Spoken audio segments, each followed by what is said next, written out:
It's doing its like Zoom prep thing. Here we go. We're on. Yeah, it's like it's getting live streamed. Setting up. Done. Redirecting. Here we go.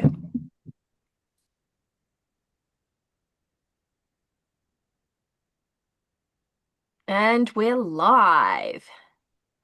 Yay. Hello, everyone, and welcome to yet another episode of Spread This Witches. We still can't get our motherfucking YouTube channel to work, and so here we are again. I have with you Alvine, Alora, and we've reached into the well of OG tarot creators, and we've pulled out Nico.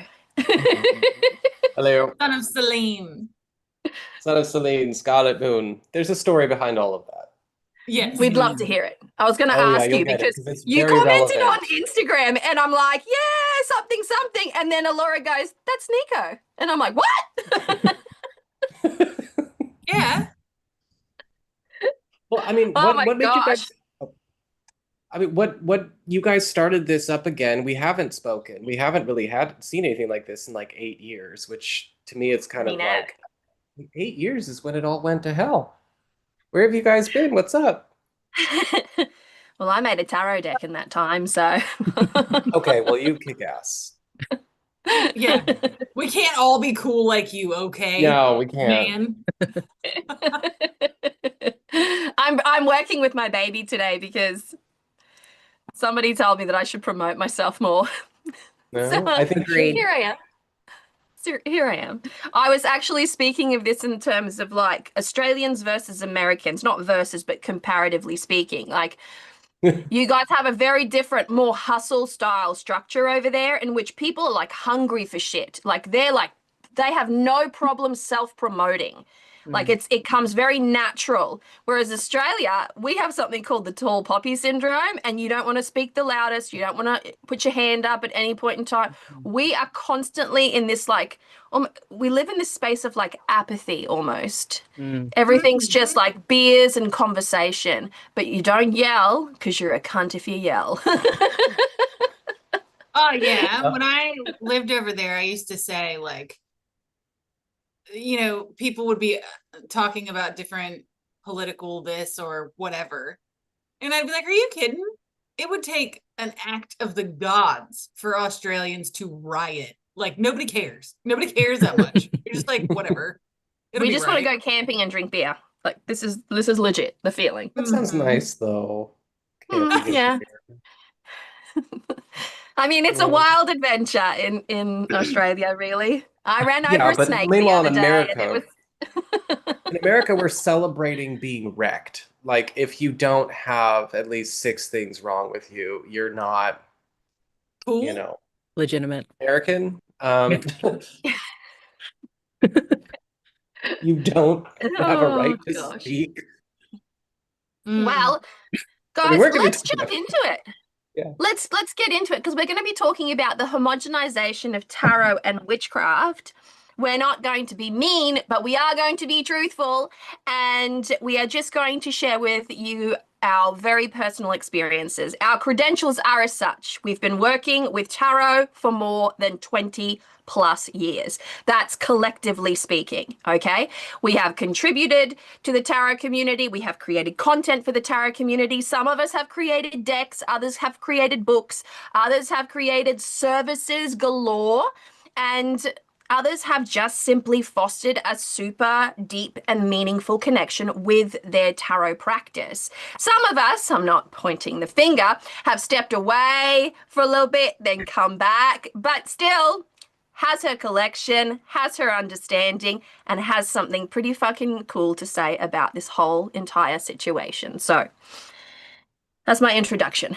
Okay, so for the people, let's define what we mean by homogenization of tarot and witchcraft. Because not Okay. everybody might know those terms.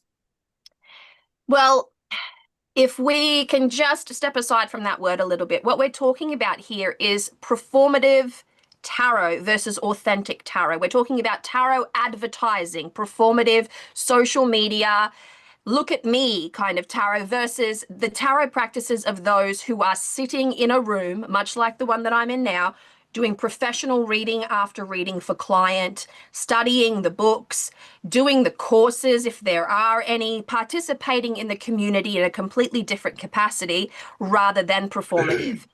And so we would consider ourselves, I feel like I can speak for the collective here present at this moment in time.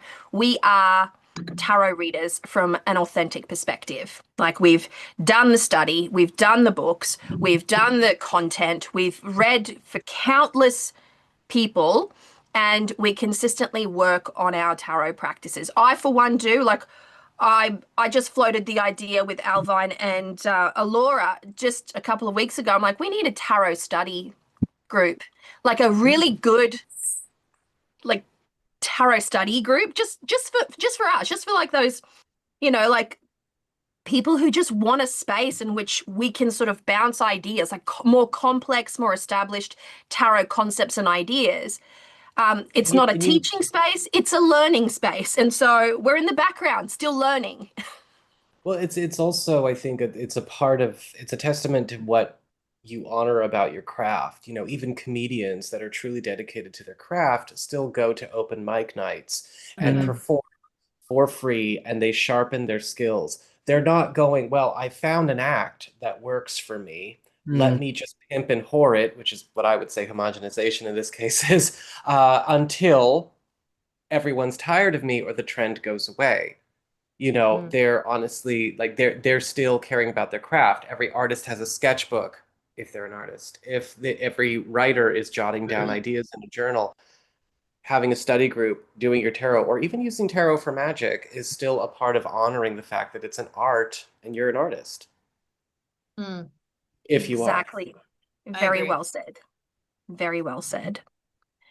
I don't know why my chat isn't open. Like, hang on. Mhm. I'm going to go open chat. Here we go. Okay. Well, I don't have a box in which to type for some reason because this is where we're at. So hello to everyone watching. We currently have 10 people watching, and we just want to know, like, what you think and see and feel about tarot currently. And can you at least resonate a little bit with the idea of performative tarot and authentic tarot, if that's something that you can comment on in your own capacity? See, But I let think, oh, go ahead. No, go for it. No, I was just gonna say, like, I have seen a major decline, I guess, in authentic tarot since the invention of short form content. That's fair. Because sometimes I feel like people are like, well, I can do a live or I can do a video that's 5 minutes or 10 minutes or whatever. Like, I don't have to be able to do this for long. So if I just memorize the LWB definitions of these cards, I can just throw in a short amount of time, and people will eat it up because people no longer have the attention spans to watch long form content like on YouTube, like full ass videos. See, Maybe I it's also an age thing. Maybe it's an age thing. Like, I'm a voracious reader. I enjoy long form content. That's definitely something that I'm interested in. I won't read absolutely everything just because it's long form. But if the subject matter intrigues me, I'm there for as long as I need to devour everything I want. And I can speak on the behalf of a parent. I have 3 children. My eldest daughter, who is 15, is a voracious reader. If I ask her to read a page, she will simply read the page. It's a very simple act for her. She is also a person of substance. Granted, I have shaped her in this capacity. So I don't know. I don't know if it's an age thing. I don't know if it's a discipline thing. I don't know if it's just a whole new era, like a natural evolution or a whole new era of tarot. I think it's a bit of both because I've also, funny enough, to add, it's not to counter, but it's actually adding to Alora's point. I think it's about the extremes of duration, extremely short Mm. form, as she said, hyper abbreviation. But for me, what I've also noticed is just when platforms like YouTube started streaming to televisions in the late 2010s and even in the time of the pandemic, long form became background noise. You became this kind of company, right? Especially during the pandemic. And so suddenly there wasn't any substance. You were kind of the drone in the background. Because I've seen readers out there, you know, in the tarot and astrology world and the horoscope world, where it's like, all right, you shouldn't take an hour to talk about a general forecast for a week for a particular sign. That's taking way too damn long. Like you're just rambling. But Mm. I think that it's actually the split of people wanting an extreme in general, whether it's extremely short because yeah, they have no attention span, which is absolutely true with a lot of people. And then Mm. you've got the other side of the spectrum that wants this artificial sense of company droning on in the background constantly. Either way, there's no call to action to respect the art or engage the art personally. That's it. That's it. And I guess it depends on the type of learner you are. So, for instance, I get what you're saying there, Nico. I too am the type of person I will consume long form content and I will consume short form content. Typically, the short form content that I'm consuming is designed to infuriate me. Like I watch it knowing it's going to infuriate me. But beyond that, when I'm hunting specifically, when I'm in the space of like hunting for information, it's because I want to know how to do something or I want to figure a problem out. And what I Mm, need is a very succinct bit of information. I don't want to watch the big thing. I'm intelligent enough to extract what I need from a short piece of content and then put that into how to change the oil in my car or how to fix the my Samsung projector or something like that because I like to be very hands-on with things. So I just need that little tiny bit of information. But that's not what really we're talking about here. The short form content is about everything. Like it's somebody giving you their what I've done in my life, or like like I was going to say a year and a day, but I'm thinking witchcraft here, but just like a day in your life kind of content, or help me get ready for something, or this book I've just finished reading this book. It all feels like advertising in these Mm. personal 30-second, 60-second, 3-minute spaces.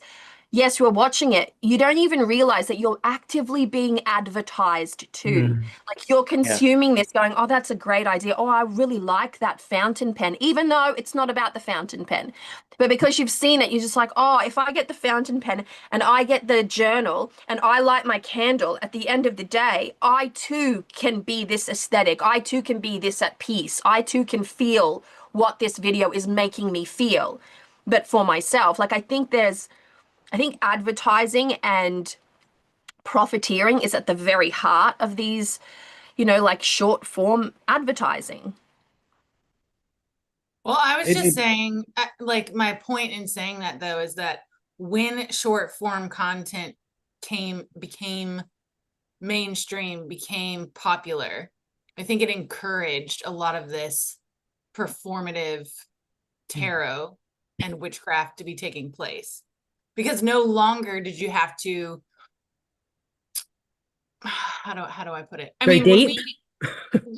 when we made YouTube videos back in the day and we did VR responses and all that stuff, you oh yeah, actually had to have something to say.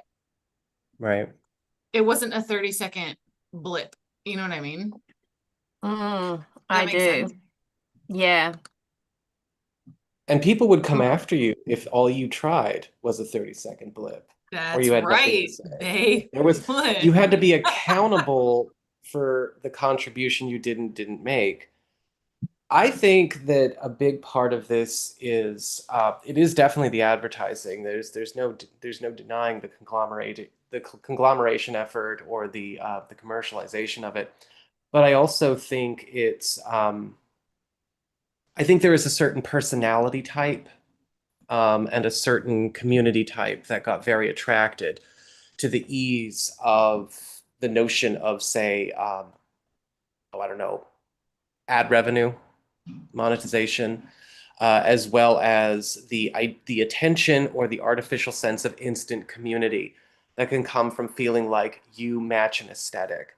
And not to age us all, but I'm going to age us all. Does anyone remember a little film that came out in 1993, Single White Female,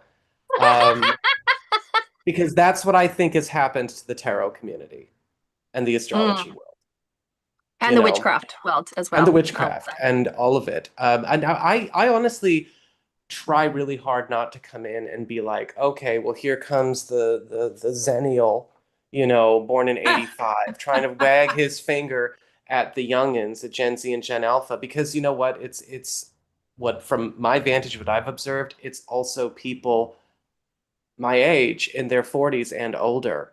And even as somebody who does professional readings and offers professional services, there are people that don't think that they need to get personal stuff. They just kind of try to DIY general horoscopes from random people, which doesn't really work. Or some of them are star fuckers and they just want to be around people that are famous, or they want to be around people What? that have a lot of Fuckers. subscribers, or maybe to a certain degree you've got people that are I've had well, I'll bring this up in that up. I'll come back to that. Well, I was going to say something else, but I think a lot of it has to do with the fact that it suddenly became a trend, and I think a lot of us are kind of like, wait, remember when you all thought this was satanic? What the hell happened? Mm. You Yeah. know, it's like all the Barbies and Kens who were talking about how evil this was suddenly decided that they were gonna shill it instead. And here we are. Yeah, I think people don't really understand how mainstream it is. Like, rewind the clock, let's say 10 years ago. I was talking to a beautiful friend of mine who is a therapist, Mm. and we were talking. She was asking me about.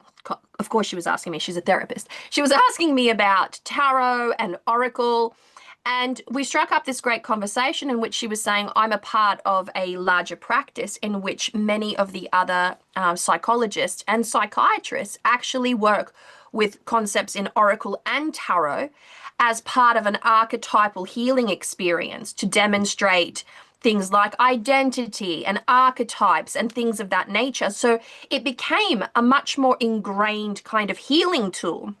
Now, I know that, but the average person shuffling tarot in this weird new way uh, probably doesn't. They don't understand necessarily, they don't, or they either do and they don't care, or they don't and they don't care. That there is so much more to tarot, archetypally speaking, symbolically speaking, astrologically speaking, kabbalistically speaking, or any other fucking modality that you can plug into the tarot. There's so much there. And you can pick and choose. That's the beauty of it. When you start to sink your teeth into tarot, you get to pick. Like, I'm not an astrologer, but I still know that Mars rules the Emperor card. Like, I still know this, like, this information. Like, it's there somewhere in my brain because I have read and consumed so much content that my brain can't divorce itself from all that I have read. And because of that, I have this vault of information about tarot. And when I look outside of myself to see who my friends are, like who's mirroring this vibe for me, I can barely find one fucking person. Here's an I resent interesting that. You're my one person. the you touched on something there with the mirroring though. You really did, because I think that what you're talking about is copycat culture. You have a lot Mm. of people who don't know who they are. They have no core sense of identity. They've done no soul searching whatsoever. So let's take it out of the realm of everyone's in it for money. But again, pimping and whoring, a lot of them are. But let's go beyond that into the other thing. Let's talk about the craze culture, the mirroring. Again, this artificial sense of community. And it's something that I observed also because the New Age movement and the Ascension people and all of that kind of stuff kind of, banged on the doors of this community a few times during the pandemic. Um, I think there's a nostalgia for a sense of belonging without bringing something to the table. A lot of people, I think, are turning this into a religion for a nostalgic feeling of belonging to a group. So, in a lot of cases, people do copycat and it's very unhealthy. And when we think about the sorry state of mental health in the world in general, a lot of people are also using it as kind of like an alternative to therapy, which is horribly wrong, because they're not getting it. And it's usually the blind leading the blind or the patients passing out the meds. It's all about, you okay, Laura? Yeah, She loves the it. patient's passing out the meds. Wow, man. Go on, continue. I've got some scars, okay? I can see that. I've been on the front lines, you guys. All right. I didn't get to sit back In and this like, space, we call them tattoos, and ink is hot, so come at me with it. Yeah, no, I was like, seriously, I got some scars. I feel like I'm coming back home after being like in the battlefield for 10 years. Oh my gosh. And it's like, hey, guess what it looks like out there? It's bad. Yeah. It is the zombie apocalypse out there right now. It really genuinely is. Yeah. But I just wanted to jump on something that you said, and I want to ask Alvine a little question as well. But in terms of like that mirroring concept that we were just talking about, we live in an era now in which everyone wants to be represented, right? So I'm a fat bitch, okay? Like I am. And when I'm looking for like fashion, I'm looking for my body shape. I want to see myself represented somewhere in the world, right?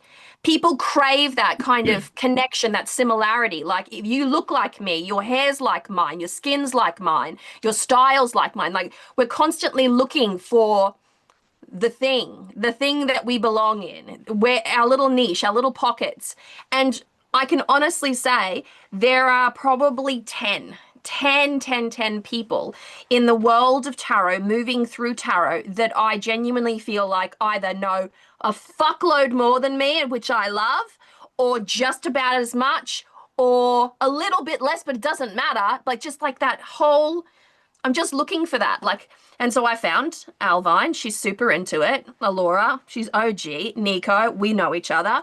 And like there is that, but there's not that outside of me. Like, I feel like you guys are very close to me right now in this sense. But like if I was to open up Instagram, or I was to open up TikTok, or I was to open up YouTube, or I was to open up any other fucking platform, I would not see myself represented anymore. Like I don't see myself represented in that capacity anymore. And so it makes me a little nervous as a content creator, because I'm like, does anyone even fucking care what I have to say? Like, should I make a piece of content on this? Because that's not what's trending at the moment. And so, with that in mind, with that concept of representation, you guys can think about it. I'm going to ask Alvine something, because I don't know if you know this about Alvine. She is a quiet master, a yogi, if you will. She is the Yoda of long form conversational content about anything, really. She vibes within the concept of witchcraft, but she is known to put out 30, 40, 50-minute videos, and people love her for it. And so she has an insight. She's very sleep deprived, people. That's why you're seeing this face. She's very sleep deprived, so we're not going to put too much pressure on her today. But when you're creating this like beautifully authentic, deeply personal content, where are you pulling it from? What are you thinking? And how do you settle with that kind of concept inside of yourself, going, people will absolutely care about this? What a question. Well, I don't feel as if they do. I've had a massive issue with imposter syndrome. That's been a thing for me. But really, when I get into those places, and I guess it does connect, like, because I never know if it's going to or not, right? Until after it's happened. But it's just me sharing myself. It's just me going, I've thought about these things, and I'm just going to share my thoughts, share my feelings, whatever. And I know that I've come to realize that there is some kind of maybe skill or talent or something I have to connect with people through the screen. So that's not something that I'm consciously doing, but I know there is something there where people are like, I feel like we're friends and we're sitting together. And that's, I think, I don't know what that is. Maybe that's a Leo quality. I don't know. I've got a lot of Leo in my chart. I've got Leo sun, moon, and Mercury, right? So there's a lot of Leo. I think like a Leo, I feel like a Leo, I'm a Leo. So I don't know if that's what it is. What a beautiful question. I'm going to think on that, but it's interesting that you bring it up now because I am having this weirdness with myself about kind of immersing back into the social media field, if you will. I very much was like, I'm doing this a few months ago. And I kind of popped myself out there and just went, oh, I know a lot of it exists within my own mind. I'm very, very aware of that. And I'm really trying to own that. And I'm working through stuff. But I have such an egregore, if you will, in my mind of the social media scape. And I don't like it. And I don't want to be in it. I've connected with you specifically here. I love that. But like when I think of social media as a whole, like there's a part of me that wants to be there, but mostly I really don't. Have you ever had that Mm. experience where it's like you want to sit down and you want to make something, you want to record something, and it's almost as though you can immediately feel like the people you don't want in the room to be watching Does you feel like are that. in the room waiting to jump you. Because that Mm-hmm. is something that can happen, and Mm. it can really, I mean, if anything, I would say like, okay, do you really have imposter syndrome, or are you dealing with maybe kind of like a pressure to be an imposter? Mm-hmm. Because I don't see you as an imposter. Thank I you. don't, I see you as legit, but sometimes we can internalize the pressure to perform Yes. and somehow turn that into feeling like an imposter, where it's like, wait, no, this is just a bunch of bitches trying to make me their dancing monkey, Mm. And it's like, no, you're not an imposter. You just got to find a way to tune that out. Yeah, I like that. And that Mm. is the work that I'm doing very much. Because like I said, I know it's all exists here. It's my own stories, 1,000%. And taking in, like, because I've had one or two pretty terrible experiences, but mostly I've just seen it happen to others. And I bring those into my personal story as well. Very toxic. So I'm working on that. Mm. Mm. Well, if we're talking about mirrors, right? Like, yes, everybody loves to see themselves represented. However, if we back this up like 15 years, 10, 15 years, there wasn't hardly anyone like in social spaces talking about witchcraft and tarot. And most of the time, when you were trying to get answers, it was like, read these books, figure it out. Like Right. it's a solo journey. Like we didn't even have community for years and years. Like if you even studied witchcraft in the 90s, I know we're old, but if you did that, 99% of the time it was either on your own or with your bestie in school or what, you know what I mean? Like there was no community, not really. I mean, and if there was, it was very hush hush and underground. Like you didn't, first rule of Fight Club, you don't talk about Fight Club. I mean, that's what it But there's a was back reason you for don't talk us. about Fight Club. But there's a reason you Right. don't talk about Fight Club either, Then this because happens. then this happens, and then it's kind of like there's too many people to punch, Mm. and you just only have so many hours in the day. I mean, because I remember, because again, we were all there, I would describe the golden age was '08 to about 2015. That was the golden age. There Oh, was, yeah. Yeah. yeah, yeah, absolutely. Absolutely. Absolutely. Fuck yeah. There was Golden so age. many. Oh, that content, that era of content, that was what I was folding my laundry to. That's what I was like consuming while I'm driving. And And it wasn't about novelty because everyone was producing something unique. Yes, I understand the desire to want to see yourself represented, but representation to me is something that, I mean, and Avalon, I know when you say you want represent, it's like I want something that I can, connect with and that I know is going to, again, be available something to me. that's at a level, something that's at a Right. level that intrigues me. That's it. Right. That makes perfect sense. But I think what made that era golden was that actually everyone was unrelatable to a certain degree. And you all have very different stories than the story that I have, Mm. and Alvine just said she had some awful experiences. I had a stalker experience this year that went on for months. Oh, wow. By the way, it was a woman, which was kind of funny. Not funny, but it was kind of like, well, but I mean, but Alvine had her own experience. We could bond over that, not because it's the same, but because they're different. We all have different paths, right? Some of people might have a more eclectic path. Somebody might be more into root work or into macumba. Some people might be more ceremonial. And what happened is we brought something to the table that was unique that enhanced the rest. We had community, but we didn't have church. And I think that that's what made it special. Yeah. Oh, wow. Yeah, that's Yeah. it. I think the term that was mostly used during that time was resonate. Okay. Do you remember it? I Like, don't Oh, use that yes. word. I do. I don't use it anymore. I don't use it anymore, but like I got resonate fatigue. Okay. But in truth, it was like you were able to find people that matched your vibe.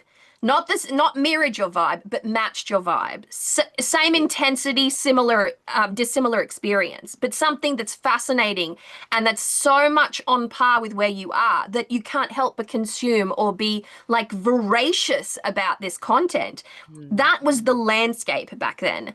And I don't know. Okay, I'll speak on a different subject because I have children. They all like TikTok and they're constantly saying to me, "Do you see that TikTok? I sent you a TikTok. Do you see that TikTok thing?" Like it's like TikTok is now the trendsetter. Like I can't walk into a bookstore without seeing the word Mm, TikTok in a Book talk. bookstore. yeah. Yeah, Right. in a bookstore, right? So it's infiltrating pretty much everywhere. And so I spent one of my very, very relaxing Sundays. I have a sacred Sunday ritual in which every couple of weeks, I get one day off. That's it. Every couple of weeks. And on this sacred holy day, okay, Rot. I don't want to get out of bed. I don't want to change out of my pajamas. I want to watch TV. I want to listen to an audiobook. I want to luxuriate in the hundreds of dollars worth of Manchester that my bed is comprised of. And so I sit there and I doom scrolled TikTok. And here's the thing, I'm very aware of myself. I've had enough therapy to be very aware of myself and my mind. Once I have watched TikTok till just about my battery has drained, you don't realize it's addictive. You get sucked in there.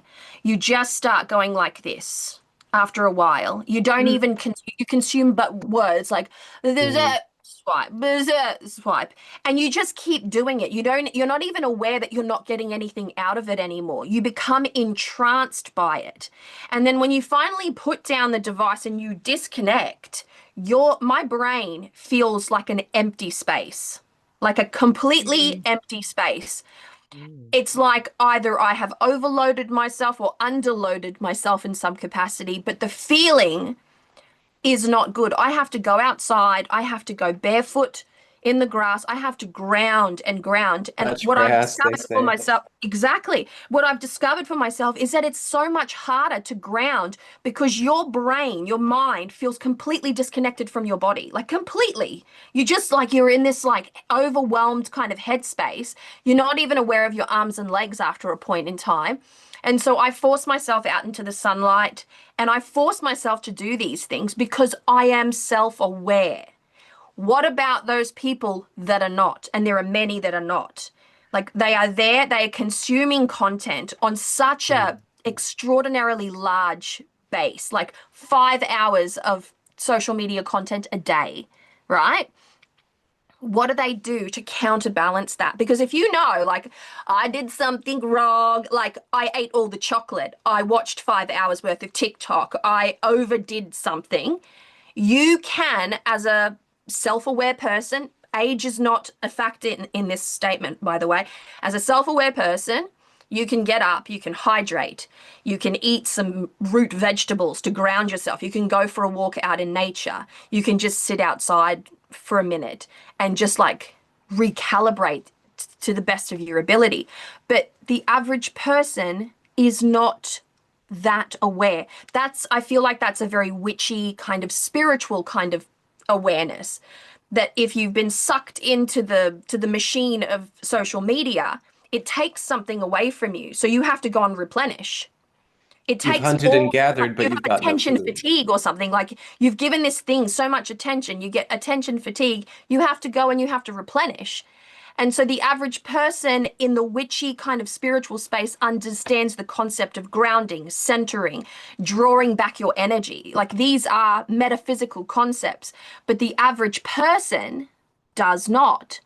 And I can't help but to see that this has a much larger impact on many, many people, like politically and sexually and artistically. Like this short form content fatigue is affecting everyone in every genre.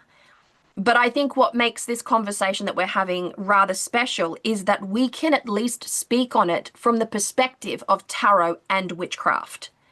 We're at least talking about it in some capacity to sort of counterbalance the fatigue and the shallowness of information that is being offered and the incorrect information that's being offered.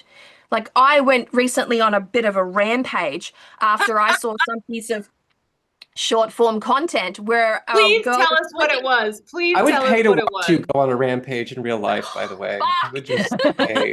Oh, it's epic. It's like it was a girl and she was on TikTok. She was, I can't remember her name. Obviously I don't follow these people. So it was just like, and then, like go through it. She was going, the tower is this, the ace of whatever is this. Like she's just going through her deck, right? She's going through her deck. She gets to the devil.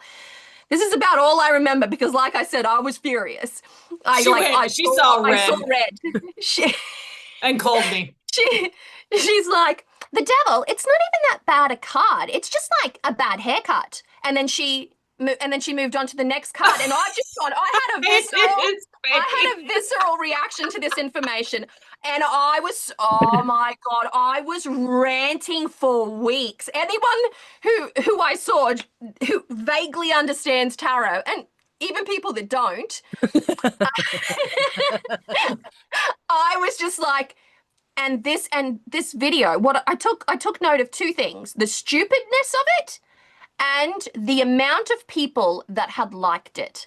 And it was above 30,000. So from that alone, I get to make this wild assumption that people are consuming incorrect content and therefore learning tarot from a source that simply doesn't understand the structure of tarot, the arcana, the fool's journey, or anything like that, and is just they're perpetuating this misinformation, and then they are slapping a label of intuitive tarot over the top of it. That's another word I've gotten rid of. Intuitive. Mm. I'm like, you know what? I'm just gonna take back psychic. I'm gonna take back psychic because I can't say intuitive anymore.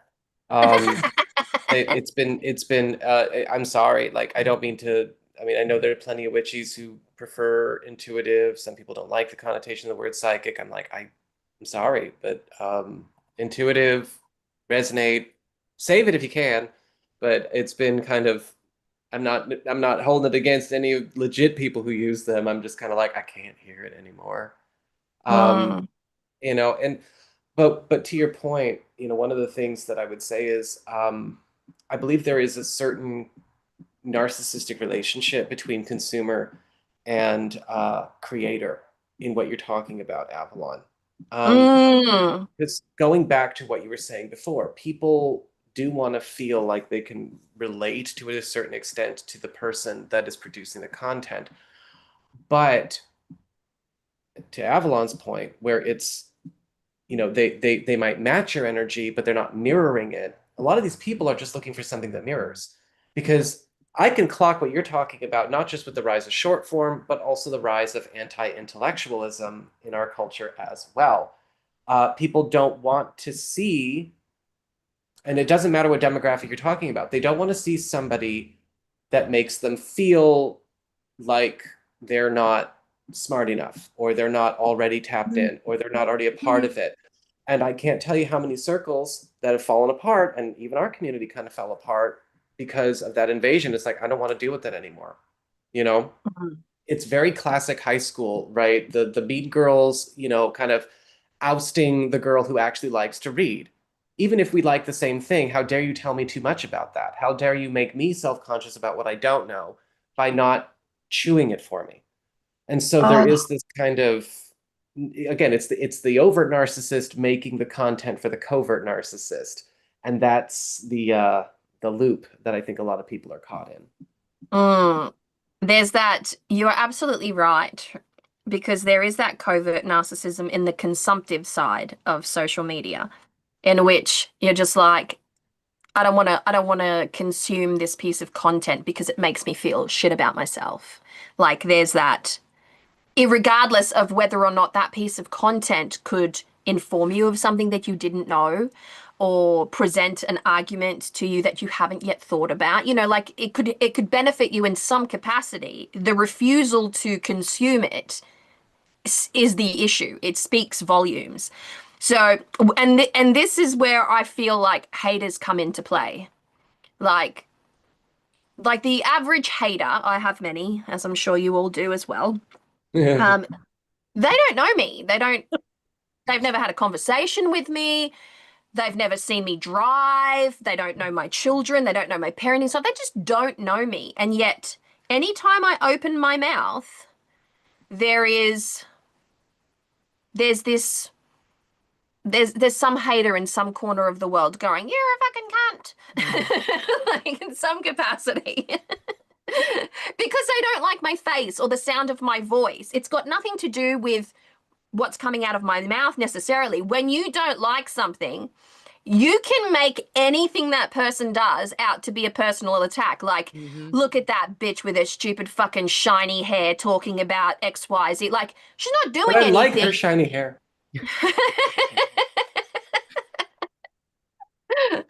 But that's the thing, right? Mhm.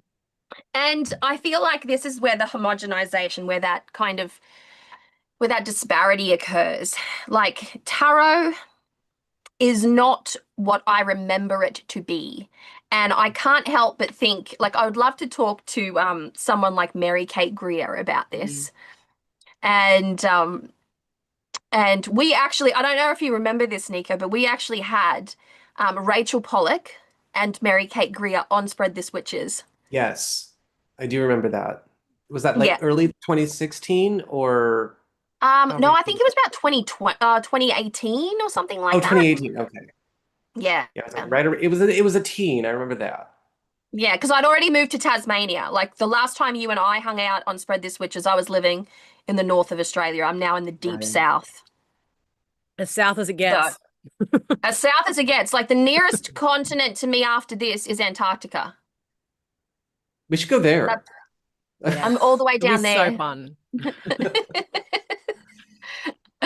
Oh man, I would love to be the first tarot reader in Antarctica. What a I mean, Lonely marketing Islands. ploy. That is a marketing right there. That's a slogan.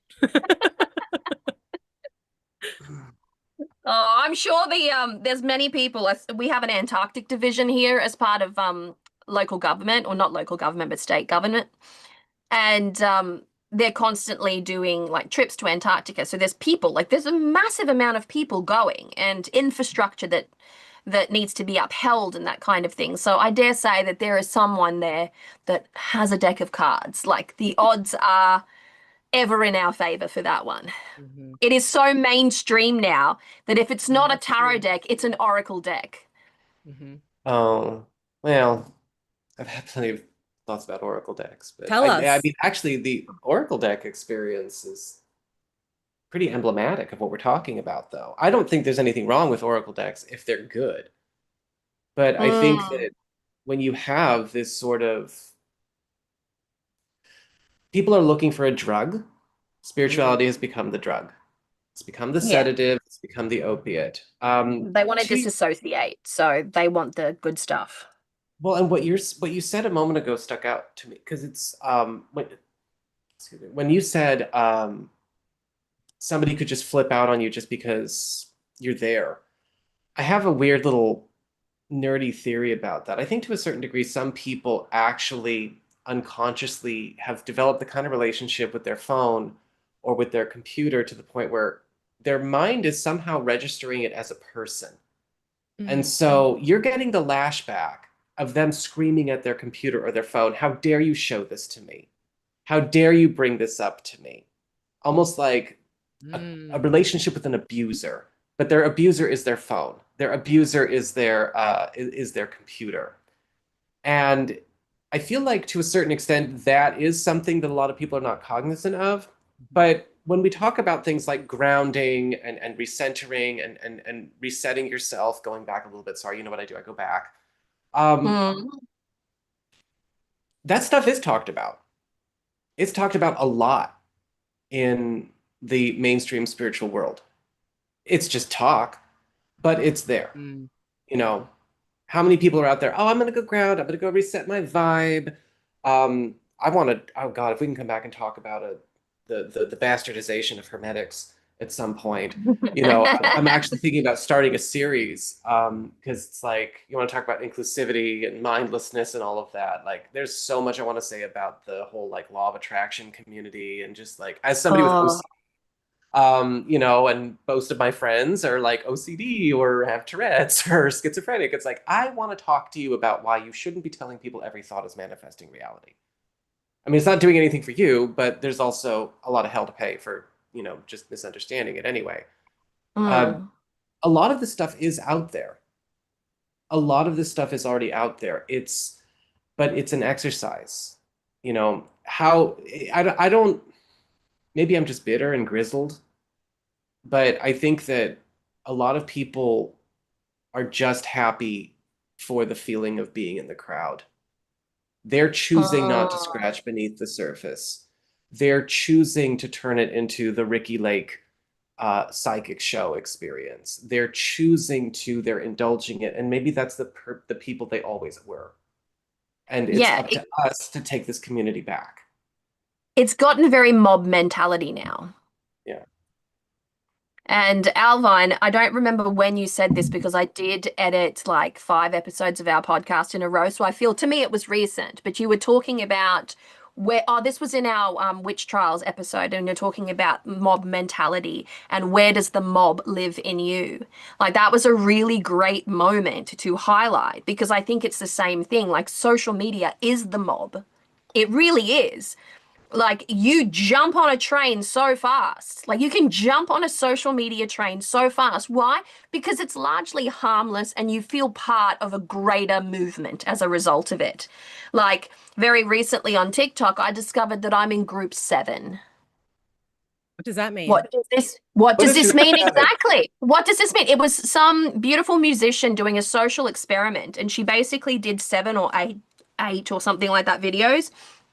She says, if you're seeing this, you're in group 1. If you're seeing this, you're in group 2, like several different videos. And the most seen was group 7. It doesn't mean anything special, but they took it and they ran with it and they made it something great. Like, I'm the official tarot reader for group 7. I'm the official tour guide in Australia for group 7. Like, it just became a thing because people are so desperate for connection at a time where the phone is like king, right? You can't, like, I make a point of this. Like, I fight against this. I have a Kindle in my handbag. I go to the supermarket, and if there's a big fuck off line, I have ADHD. I can't stand in a line. I can't. I'm physically not made of that stuff. I can't go slow behind a vehicle. I can't stand in a line. I can't walk into an ultra crowded place. Like, these are things that are not for me, right? I don't fuck with them. So I will be standing there and I will be looking around.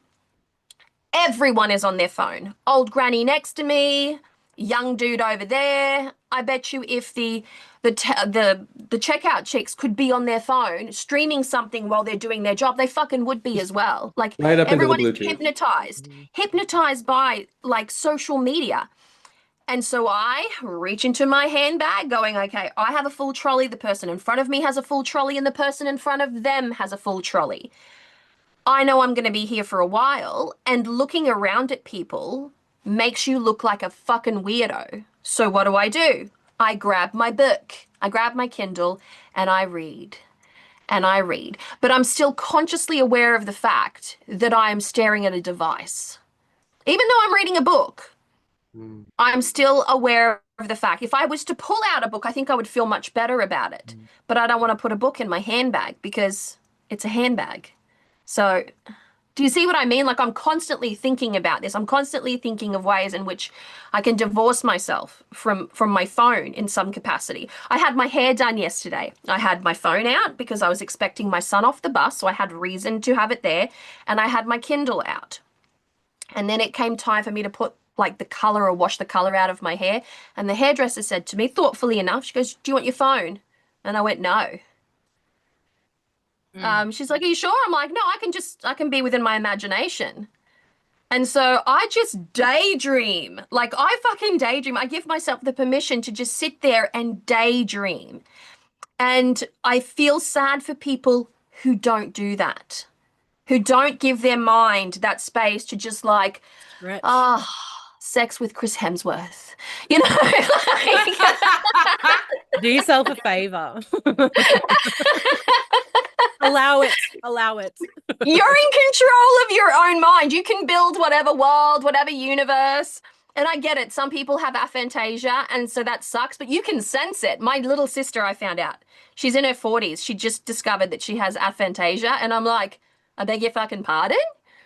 And I'm like, "Oh man." She goes, "That's probably why I'm the only one in our family that never got into reading." And I'm like, bitch, that sounds like an excuse. Like, eat chocolate and read the book. Like, just, Age is a real thing, though. it is. It It is. absolutely is. But it's not an excuse. I know plenty of readers that are into, like, that have aphantasia and But are into reading. but how enjoyable is it if you like? I cannot imagine that because when I read, it's a whole ass movie playing in my Yeah. brain. Yeah, same. I mean, I I can think sit still in a waiting room and just be in my imagination because she's a colorful, wild fucking place up there. Like, you should be so lucky to be in my imagination is all I've got to say. Like, it's a good time up here. But to know that people don't have that as an experience, I think that's where audiobooks come in. Hmm. To be read to is something that every child should experience. And I was fortunate enough to be the child that experienced a lot of reading. My dad's a voracious reader. My mother's a criminal attorney. She's a voracious reader. My big sister, she likes to read. I love to read. My little sister likes to read. And then my baby sister's like, "I have aphantasia." I'm like, "I'm sorry, that can't be the crutch that you lean on."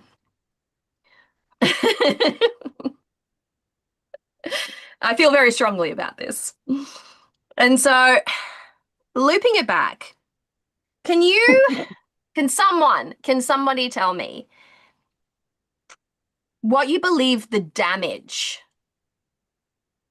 that could occur as a result of this very shallow, homogenized, performative tarot experience? And we can talk about tarot and witchcraft alike, because I believe that we're firmly in the era of aesthetics, right? If it looks beautiful, it must be magical. The two apparently are connected. And so there is this, look at my bookshelf, look at my collection, look at my oils, and automatically authority is handed over to that person for the simple fact that they know how to stage a room. That's what we're talking about here. It's, if you know how to stage the product, you are an authority. People understand this at a fundamental level. So let's let Nico go first. Since he's No. our guest. No, don't make me go first. I'm getting self-conscious about talking so much as it is. Sweetheart, that's what you're here for. Fine. Okay. So I think the damage has been done. I think the fire has been started and it's spread, and I see basically, well, cult mentality, which we've all seen happen, right? Cults in the tarot world, in the astrology world, politics getting into astrology and tarot, cult mentality running rampant everywhere. There's also just, again, the resentment for the fact that it exists. Some people don't know the difference between what's legit and what's not. And a lot of these arts have been kind of relegated to this sort of like low art trailer trash ghetto because everyone's like, look at who's consuming it and look who's putting it out there. Now, yeah, the algorithm has a big part of it because people who might not be super sensational or be flashing 4-inch nails or pretending that they've seen God are, maybe just wanting to share something cool that they've developed with actual hard work. And that's not as sexy as like crying about your twin flame in a bathtub. But it's the damage has been done. And so I think that there are plenty of people out there who are already kind of mentally really, really screwed up. And the funny thing is I think a lot of people, this is my turn to be the mean, discompassionate middle child. So I will join Avalon here. Thank you. How did Yeah. you know I was a middle child? You told me what you listed the birth order of yourself and all your sisters all at once. Fuck. I don't take credit for. I can't say that's psychic. I just listened. I'm a Oh, good but it listener. is, isn't it? Observation. Observation. Actually, when I do personal readings for people, I actually get really mad. I don't know if anyone else has noticed. All of you are readers. People can't seem to come up with questions anymore.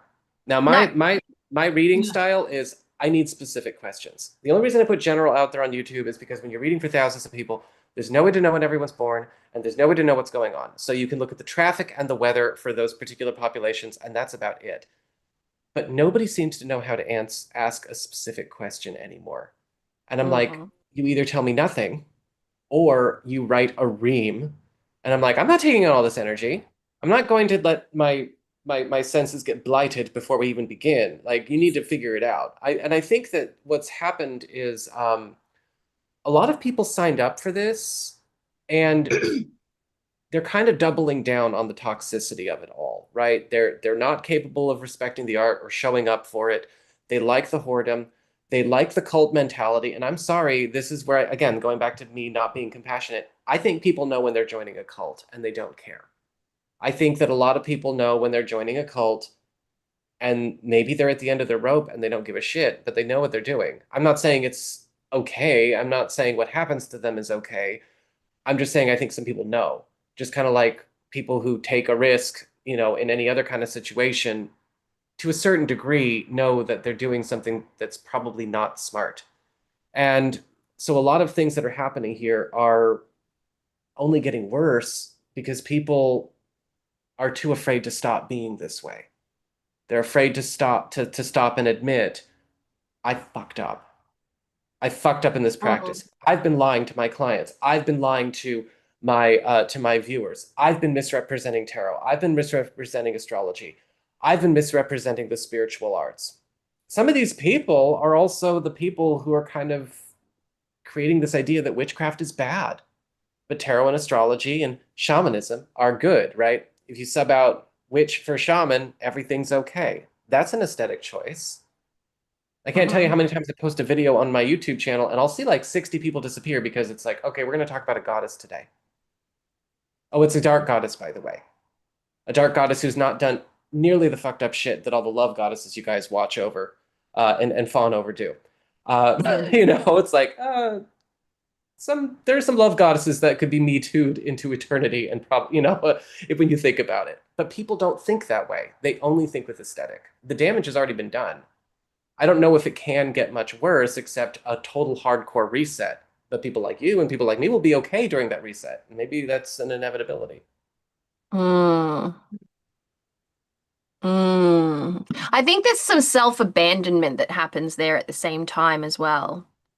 Like, there's a lot of people hooked on a lot of fucked up shit in this world. And I'm not specifically just talking about, tarot and witchcraft. We as human beings engage in vices knowing that it's not good for us. We know that's an act of self-abandonment. That's you telling the entire world, actually, I don't love myself or care about myself that much. But because so many other people are doing it, it doesn't fucking matter. You're a part of the club. Mm-hmm.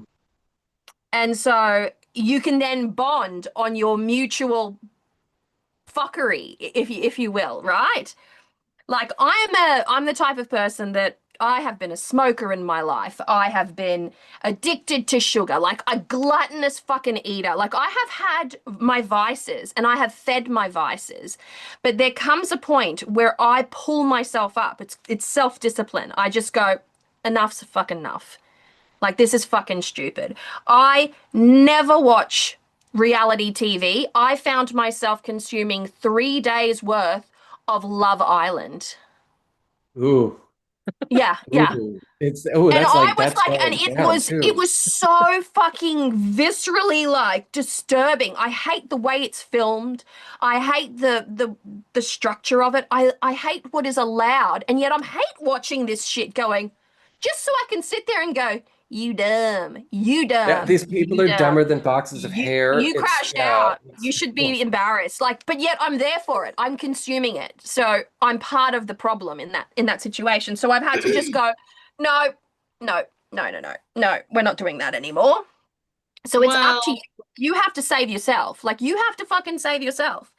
When I drink too much, I stop drinking. If I smoked 3 cigarettes the other day. 3. ma'am, Is that excuse me. bad? I haven't smoked.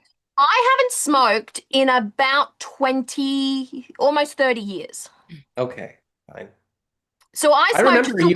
remember you grilling me for smoking. Yeah, I'm the cunt that does. Oh, I remember that so much. I was like, I'm 30 years old. Why is she finger wagging at me? This was 10 years ago, but I mean, I was like, just anybody. I remember. Just to understand it from this perspective, in Australia, when I was smoking, you could smoke anywhere. You could smoke inside a pub, you could smoke outside the pub. Oh, Then it was a smoking ban. Like, so you can't smoke anywhere in Australia Anywhere. anymore. Like, you have to walk Anywhere. away, far, Even far, far away. outside, there are so many outside spaces that you're Yeah, not you can't allowed. smoke outside Yeah. anymore. And so it became this icky thing. And people who smoked were just looked at like, what the fuck are you doing, lepers. bro? Yeah. Yeah. Because here in Australia, Alora can attest to this. You buy a packet of cigarettes, it's got some cancerous mouth on the front of it.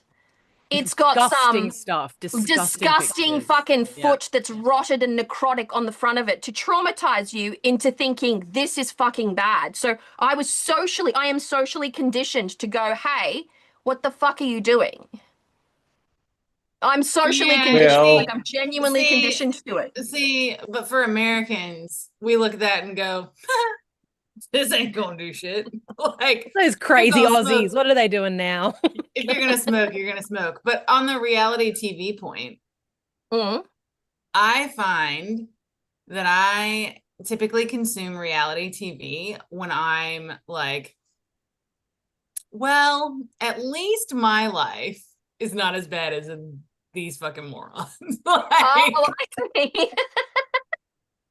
I don't know, it's a pick me up. I'm like, I'm doing pretty good. Oh. Mine's just escapism. Mine is pure escapism. And I watch it and I think, is this really how dating is now? Like, because we're socially influenced to believe that there is now a male loneliness epidemic. We're also socially influenced to understand that women are decentering men now. And so I'm aware of all of these, like all these branches of movement in the world because I read, I consume the news, I like to intellectualize things as much as possible. And with all of this going on, reality TV gives us Love Island. And they're literally psychologically manipulating people to do some fucked up shit and to show and to amplify the environment, right? Because you've got this, I can't even believe I'm talking about this. You've got this island, they've all been shoved into this island, and they bond so hard because it's such a surreal, ludicrous, unhinged experience that all of a sudden, in 3 days, you can fall in love with someone. That's all it takes because the concentration and the point of it is to find love, right? So, but yet you go out and about in the world and you're interacting and meeting people. Half the time, as the person moving around in the world, go, "Ooh, don't fucking talk to me. Ooh, get yeah. away from me." Like I'm not I'm not there for that. Like that's not what I'm personally there for, but yet it feeds something and it fed something inside of me. I can't explain it. It fed something inside of me, and I am now in this. It's not like I experience self-loathing because I actually do love myself quite a bit, but I can sit back and go, girl, you fucking crashed out. What the fuck are you doing? So then I have to like counterbalance that a little bit more and read a book. By the way, Okay. I have a book rec for you, Alora. Actually, I have a book rec for everyone here. Okay, if you're into fantasy, read Silver Cloak. Hmm. Okay. It's so But fucking good. I have a question on the topic of tarot, which Mm. I'm kind of dying to ask. So, with the creation of new decks over the last, I'm gonna say 5-ish years, Mhm. have you guys found it really hard to find like unique decks? Yes. Yeah. Because it just Yeah. seems like they're all being recycled. They are. Like art Um, styles, the authors themselves, definitions, et cetera, et cetera. It's very rare these days that I find a deck where I'm like, that's unique. You know what I mean? It's been a minute. Mm, it is. and that was pre-AI. That was pre-AI that started. That's actually Mhm. I think the copying that you're talking about, like I've noticed it as well. It's again people barely putting their own spin on things they've already seen, Mm. you know. And it's been Yeah. kind of a trip. Well, there still are quite a few people putting some stuff out there. Like Spread This Witch has interviewed Chris Ann, the creator of the Lightseer Tarot. And she is what is she? She's a digital designer. She's a graphic designer. She's a design artist, if you will. Yeah, And but I'm her not talking decks but I'm come not out. talking about established tarot creators. I'm talking about all these random tarot creators that you find on Kickstarter or whatever, because Kickstarter used Etsy. to be somewhere that you found like the next hottest, coolest thing you could find. And now it's just like, what is this shit? No, Like that's it's fact. just recycled garbage. It Yeah. is recycled garbage or it's AI. And now I Yeah. don't know. I don't know. Like I will go on Kickstarter like at least I don't know, 2 or 3 times a month just to keep an eye out because I am constantly looking on Etsy. I'm constantly looking on Kickstarter. I peruse content on social media looking for decks. I'm a collector. I have hundreds of decks in my collection. I am a collector. At my core, I'm a collector. I'm a tarot reader, tarot collector, tarot author, tarot deck creator. I am very invested in this particular arena. And Mm. so I'm constantly looking. And the question that I have is in the back of my mind, I look at something, I'm like, that's so aesthetically beautiful. Oh, it's probably AI. And then I don't want to support it. As soon as I know that Mm. information, I do not want to support it. And so I'm now stuck between a rock and a hard place because I don't see that many decks out there anymore that are truly beautiful. Like, and I get like publishing houses send me decks, and I have found very recently one of the ones that I had found, and I'm not frightened to share this. This is the Good Fortune Tarot. It is so sweet. It is so Mm. beautifully sweet. Like, look at the back. Doesn't that remind you of like the Morgan Greer a little bit in a way? Yeah, Like, very 70s. I actually like that. exactly. It's very sweet. This is a Barbara Moore, Jessica Rue deck. She did the Woodland Wardens Oracle and she's done the Woodland Ward.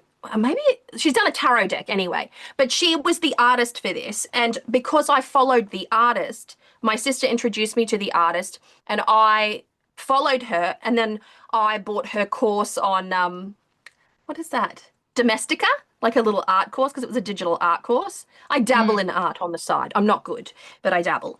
And so as soon as I saw this, when Llewellyn reached out and said, would you like to review some of our decks? Here's the catalog, pick 5, that kind of vibe. I picked this one. And I love it. And I haven't had that experience with a mass market deck for a while now, for a really long time, because I feel like they're churning them out, yes. And there's some beautiful oracle decks, there's some beautiful tarot decks, but it moves so fast because we're in a consumptive experience right now. Everything needs to be consumed, consumed. There needs to be more and more and more and more. And I'm a Taurus. I struggle as a hoarder. Like, I like things. I'm a dragon. I like my lair to be like, I like to sleep on my pile of gold kind of vibe. But in truth, like, Jeez, you're not it ruled by moves Venus, are fast. you? I have double Venus. I have Libra moon and a Taurus sun, so I'm Oh, fucked. check you out. So I'm fucked. But then the chink in the armor is the Scorpio rising. Is it the And so, chink in the armor or the dagger in the sheath? Because well, either or, shaken by, really depends on how you look at it. But I But just in wonder truth, if like, but I just wonder if this repetitiveness with decks, like minus the AI, right? To like take that out of it.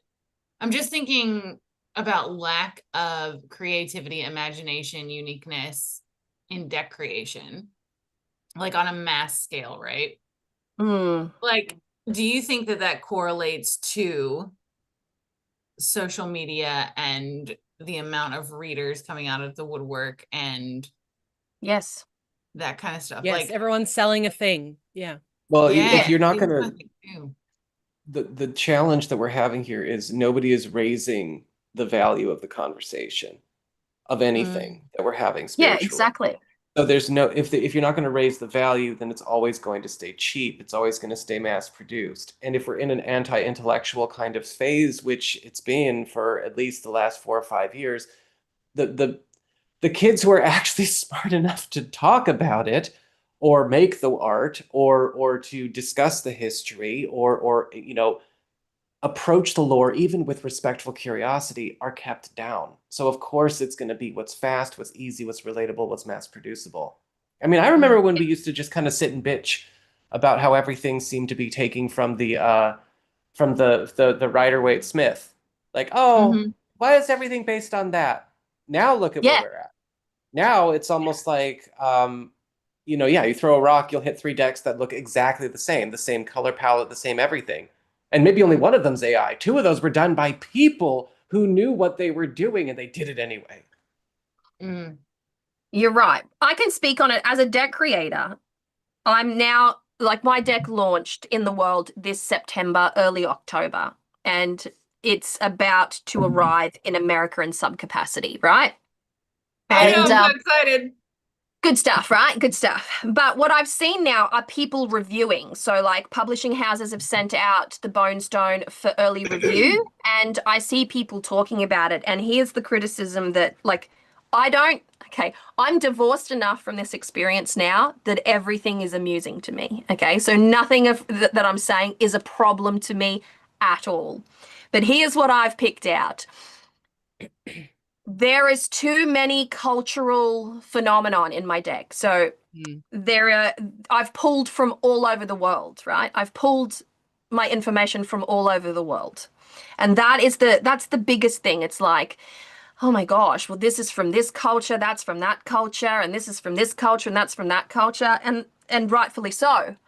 I grew up, I traveled for 17 years of my life. I have lived everywhere, all over the world. I have moved all over the world. I'm currently living overseas from the place that I was born. And here in Australia, everything is multicultural. Absolutely everything. We have a massive multicultural movement down here.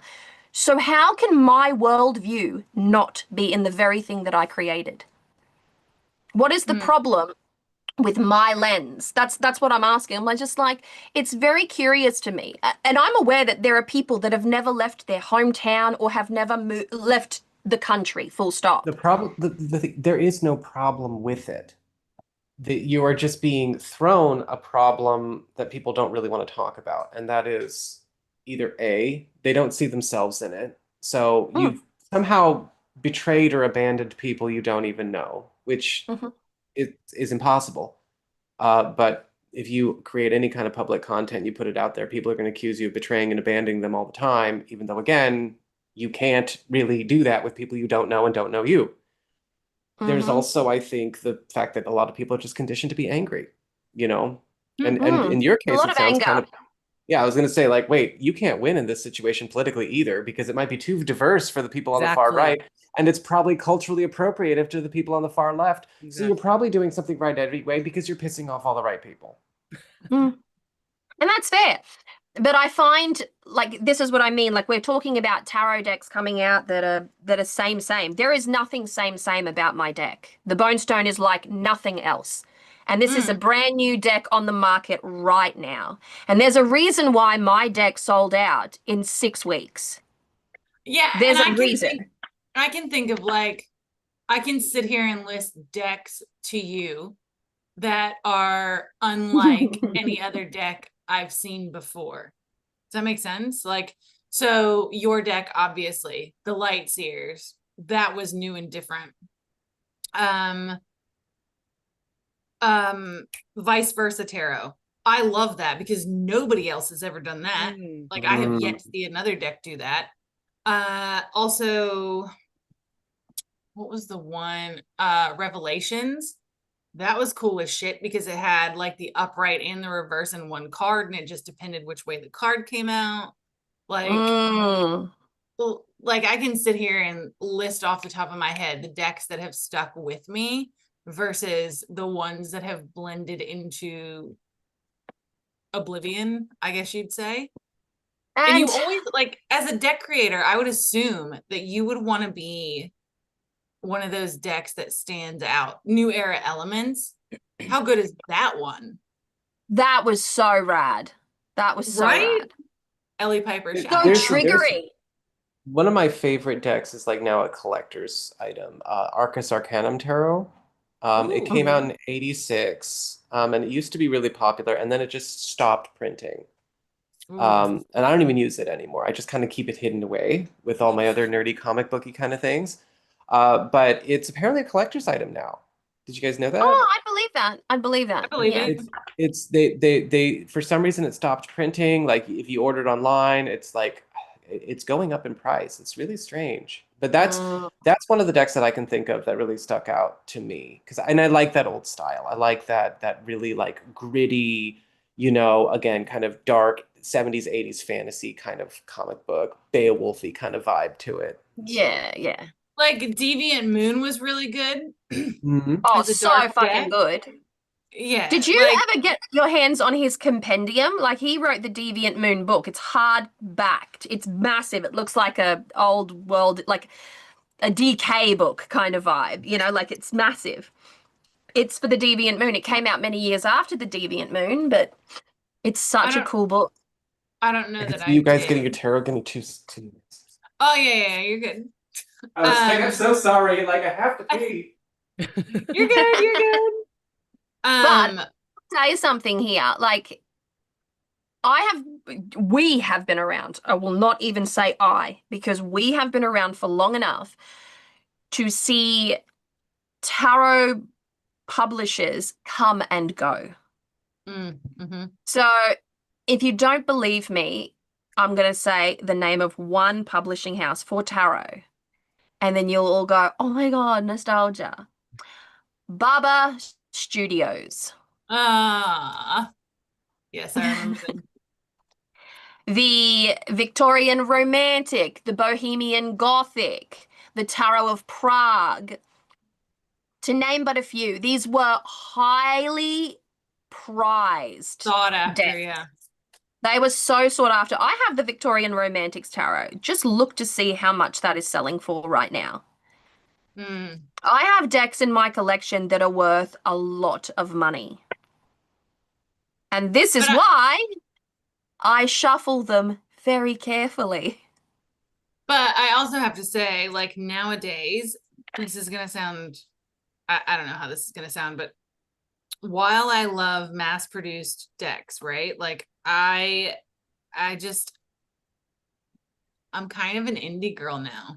Like, because if you have the balls to start out as an indie creator and put your shit out there and you have no backing and you're producing this and you're doing all of the things, like, mad respect. Like, Thank you. if you shift over into mass production, good on ya.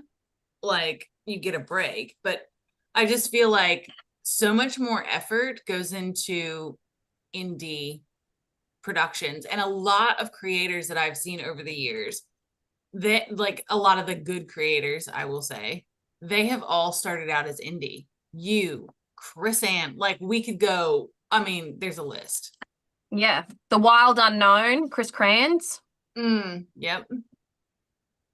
There's a That lot, actually. that is an iconic, that do you remember when The Wild Unknown came out in the world? Yes, I do. Like, people were like tattooing themselves with The Wild Unknown.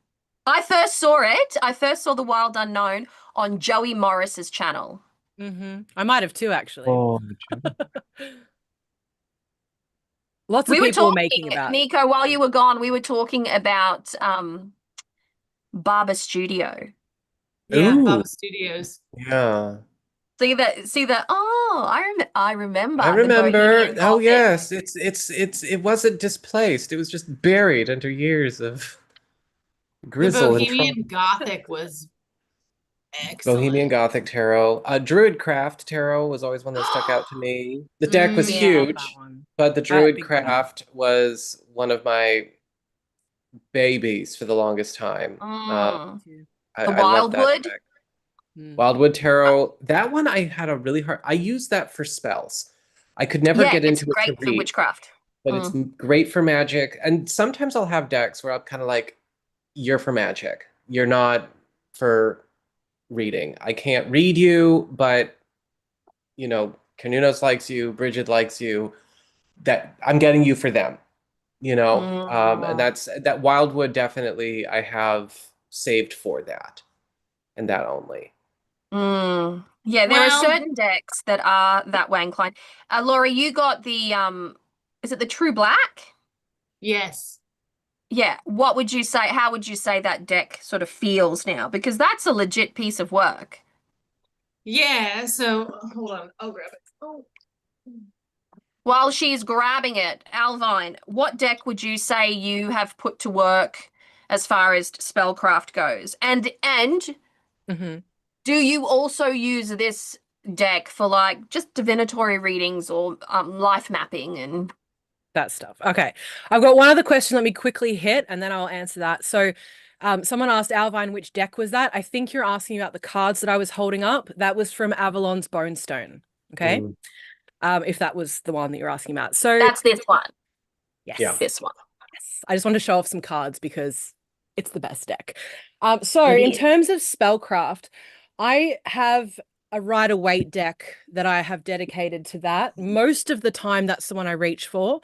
However, I actually have a couple of copies of the Modern Witch Tarot, and this was by accident, right? Like, I just ordered a copy, it had a missing card, got another copy, got a bootleg copy, like it was a whole thing, whatever. But with the deck that's missing a card, I have dedicated that to spellcraft now. So that is used in that space as well.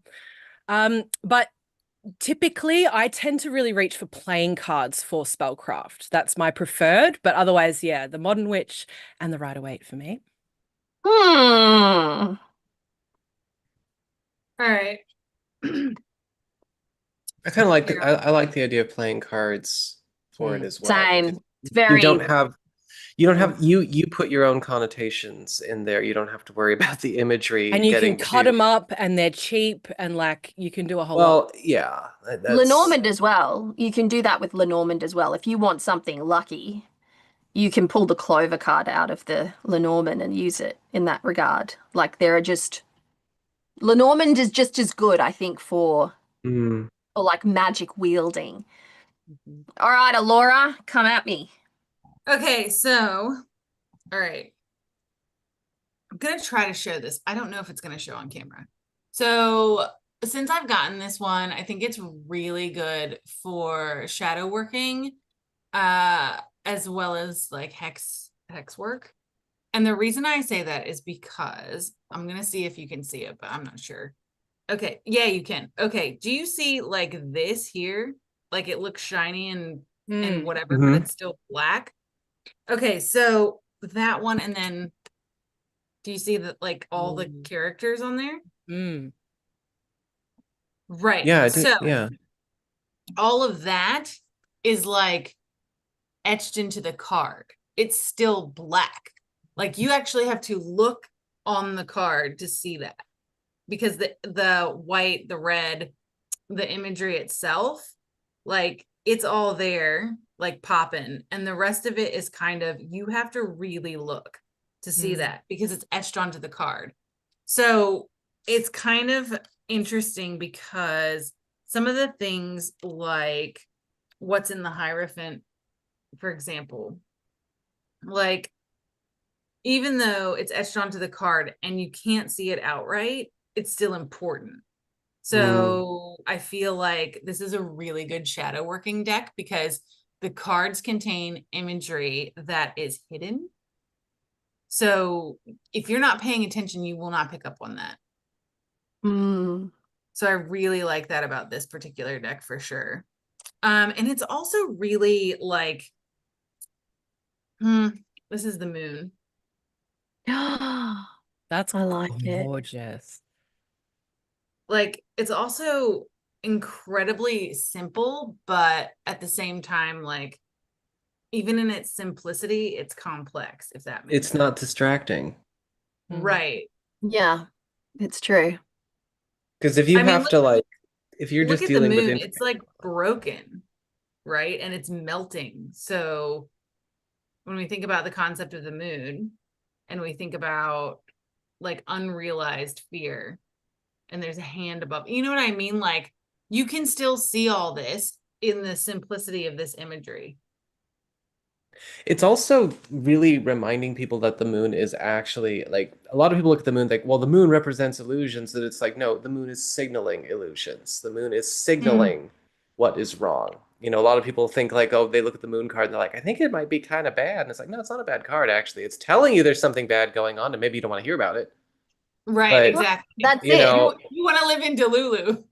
yeah, you want to live in Delulu. Okay, the moon is an important helper card. Like, so Mm. just the hand gesture and everything, it's like it's penetrating the veil and it's going like, no, this shit over here, pay I closer invite you attention. to. I Yeah. invite you to come and look. Yeah, I like the moon as like I like the moon as a signal for like the need to deepen a practice and ritual. I like it as a card that suggests a cycle or a pattern unspooling. Mm. And and but at the core of it is look to the darkness within you and illuminate some of it. Get to know it. I find it a Mm. very good, like a lovely invitation to dig through your triggers and little shadow work, which I don't like even saying out loud anymore because it's such an overused terminology. But like, Yeah, deal with your shit. You can't say like 6 words. It's not even about PC. It's just the fact that they've become hashtags. I'm It's traumatized. Like I'm a traumatized yeah. creator. Like I can't use the word. I can't. We've discussed this. I can't use certain words anymore. I I just think can't. I think we do. I think right now there is a call back to this. Hey, let's actually exalt the shadow. Because as Alora was talking about, just introducing the deck and talking about things like hex work and whatnot, I think that we've also been living in this very strange time of this unbridled, chaotic, light-focused frenzy, right? The mania that we actually kind of see this need for, hey, maybe we need to also understand, the importance of shadow, the importance of darkness. Where is it that that's important? Um, I've been trying to introduce some of that on my channel, but again, some of my people are just not dealing with it. It's like, well, they're like, well, who, because a lot of people are like, well, I call on like Archangel Raphael to help me with my shadow work. And I'm kind of like, I work with a Reshkigal. Like, I work with mommy. I'm kind of like, let's go right in there. I think that a lot of people are afraid of their darkness, and because they want to live in Delulu, or they want to dissociate, or they want to kind of abandon self, we've kind of forgotten that nothing changes without the shadow, nothing changes without death. And I think the reason it feels like the modern spiritual world is kind of stuck and kind of hit this plateau of constantly only repeating and copycatting the same thing, and being stuck in this never-ending circle and this never-ending pattern, is because there is kind of this hyper focus on one end of the polarity when we're not, or at least we shouldn't be, you know? No, we shouldn't be. I think, yeah, don't get me started, because I think that's what's wrong with the whole entire world. Like, The polarity. yeah. Yeah. Yeah, exactly. Can we talk about shuffling? We can. I was wondering if we were gonna circle back to what you were talking Yeah. about before we Because started. I've thought about it and I have a way in which I can present it now where I don't sound like a total asshole. So Go ahead. Just a partial with me. asshole. We're good. just a partial Asshole. asshole. There's a little asshole there. Just a little crack. Just a crack. Just a crack in the cheek.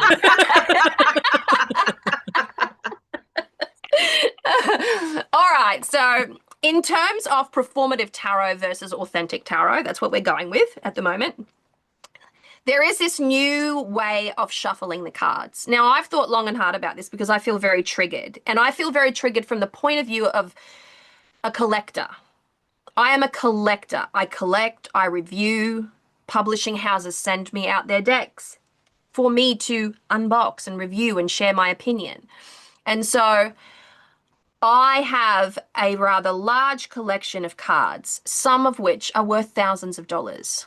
Now, when I see people shuffling now, it's almost like it kind of hints at privilege. Like I have so much money that I don't care about this tool that I'm working with anymore, or I want to be more performative about it, or it's a bootleg copy of the deck that costs $5. So you don't have to be precious with it, because if it only costs $5 and you ruin it, you can just buy it again at $5, because there is no laying out of the cards anymore.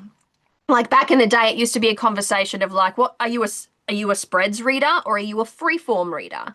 If you're a spreads reader, do you have like a whole grasp on the Celtic cross spread? And, that was also the era in which people were recommending the Celtic cross spread to beginners learning tarot. And so very different times, yes. But when it comes to the shuffling, like the term card slinger is literally something that I personally use because I like to sling cards. But now they're physically slinging cards. Like they're getting in there and they're shuffling their decks, and it looks like confetti is exploding out of these decks. And then they're like, oh, this, and that's what they read with now. Now, I'm not criticizing the practice per se. I'm just wanting to know why it's done that way. Why are people no longer like shuffling well, focusing their intention on the cards and laying out the cards in some kind of arrangement to suggest which card came first, what card was on top of the other card, what card crossed that card. Like just in some capacity so that you can have a dynamic experience with the tarot cards as opposed to just like millions of jumpers. Like when I shuffle, if a card comes out, if it jumps out of my deck while I'm shuffling, I pay attention to that card. It's not even, I don't even include it in my layout, but I do pay attention to it. I pull it in as like, there's a little something here. But I typically will only ever get one or none. I don't get 6 or 12. That's not how I read. And I'm not saying that my way is right and your way is wrong. I'm just curious to understand why it is that the process of shuffling has become so erratic, so, I hate to say it, masculine. It's very fiery. It's very like, let's churn it up. Let's put all of that energy into it. When at the end of the day, the tarot is a tool of the psychic, I the think introspective. I think that the energy is performative because there's no energy going into the work. I think you have to make a big show because you don't know how. And this is something that I observed because I used to charge and program my deck and shuffle on camera for every single reading. And that can take, because I go into prayer and I have this big invocation of Bridget, and that's after I've forced the person I'm doing the reading for to ask a question, and they will watch me ask the question and receive the answer. That takes too long. And I think going back to your talk about attention span, it's kind of like they don't want to see that. A standard bridge shuffle is too boring. I've decided to just not shuffle on camera anymore. And so what I do is I take pictures of the spreads I have, and then I just kind of do it like a weather and traffic report.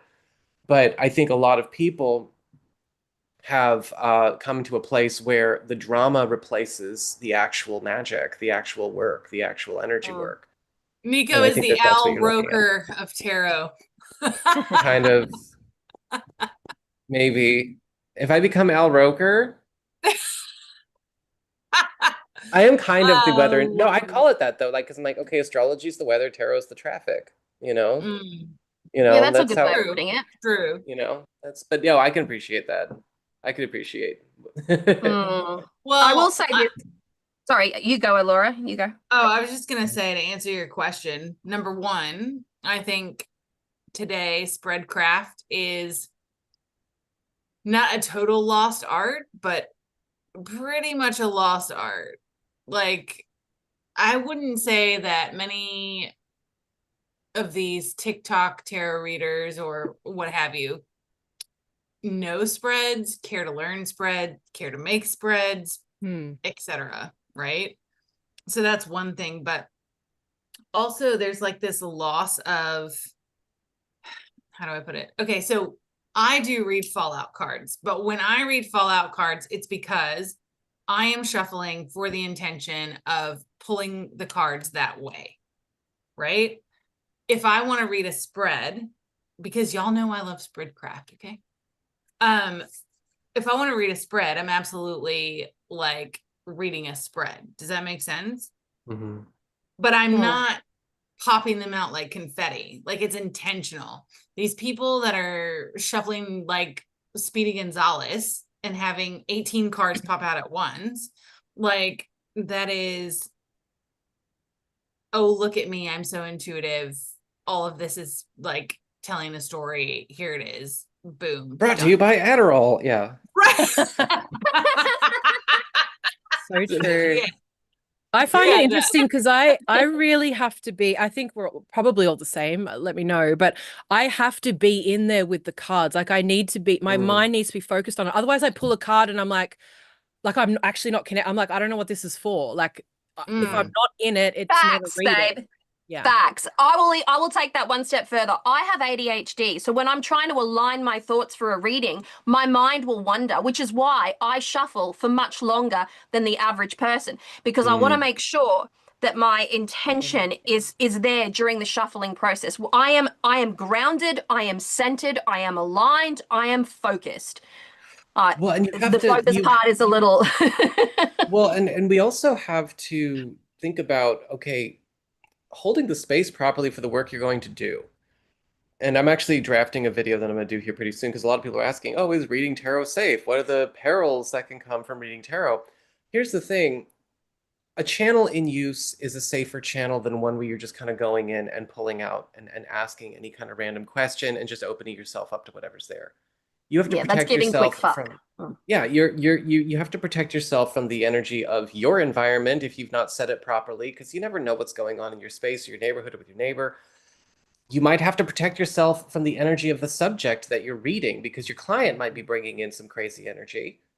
If you're reading for multiple people, a bunch of socially deluded stalkers might be projecting all of their wants, hopes, needs, fears, and expectations on you, and that's going to jack up your reading too.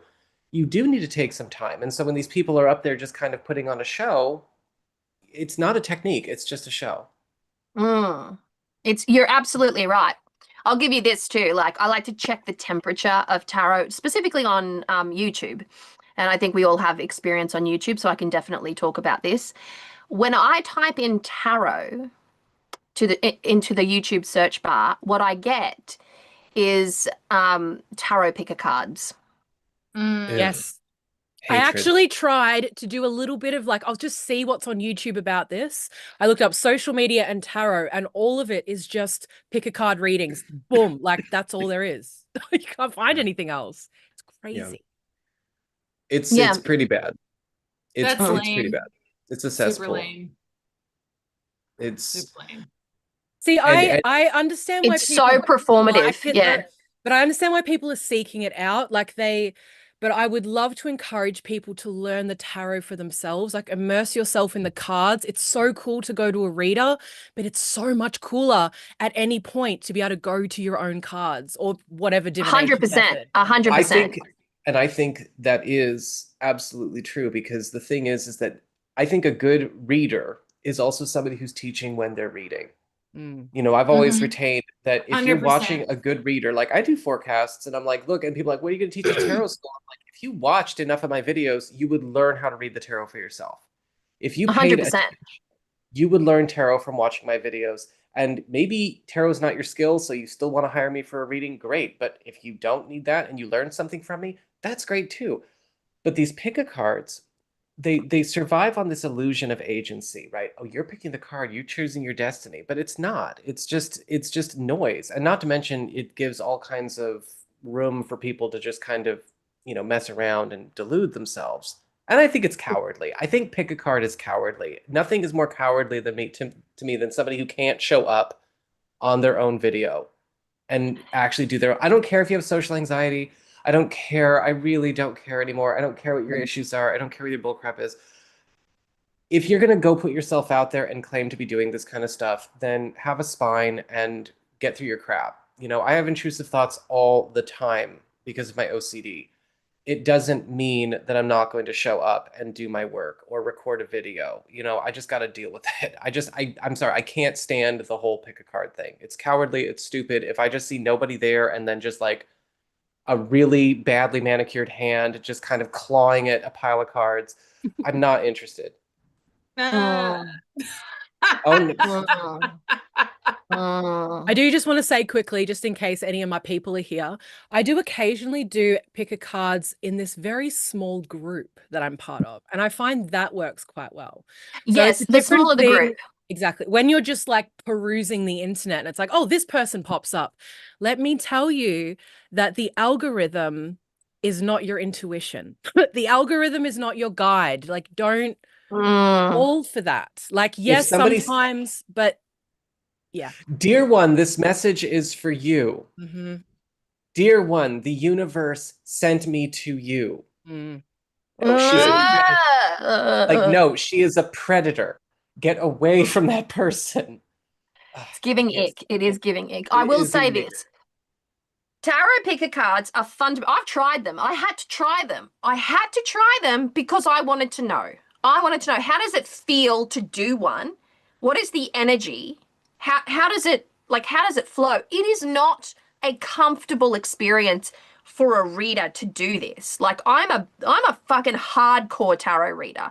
And when I'm not doing tarot reading, I'm doing spirit work. I don't have time for this level of fuckery. I just don't. Okay?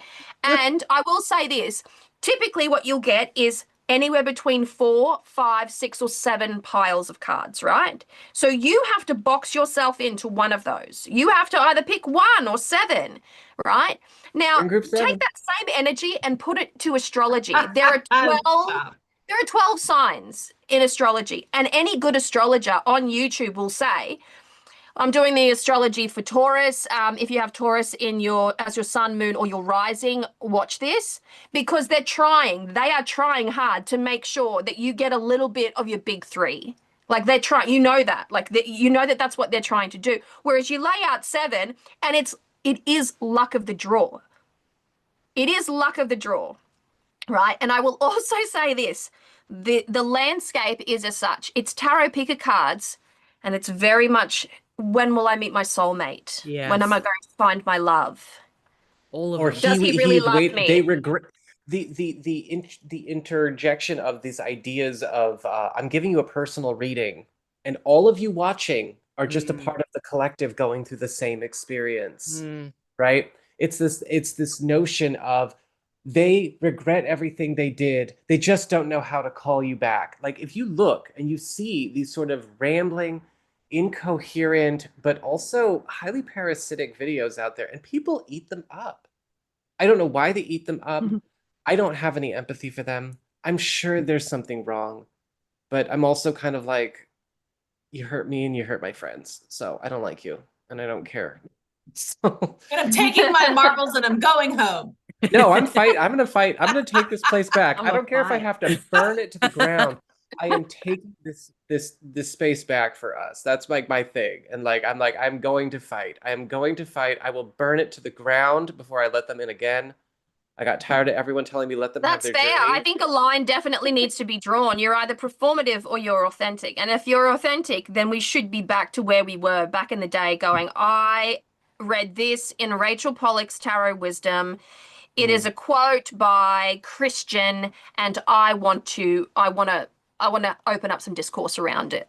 Right. And that basically eradicates anyone who's not interested in the structure of tarot. Like that's a shot that Well, just and like being able to just kind of show your work should be a testament to your credibility and your authenticity.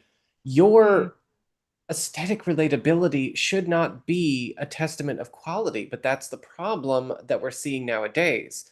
And funny enough, even if there is a bit of an aesthetic sweetness going on, like Alvine's got this beautiful, again, you were off camera. I have this huge like fetish for everything cluttercore, and I'm Oh, trying yes, to, me too. get there myself. And it's been a long time, and I still have to like move everything from the other side of the room.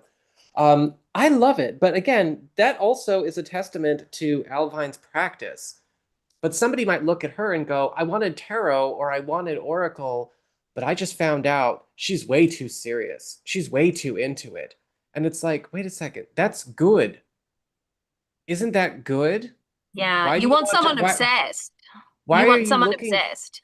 yeah, why are you looking for somebody who's like, oh, I just got thonked on the head and called it a spiritual awakening and now I'm doing this? Why is that relatable? Why is that okay?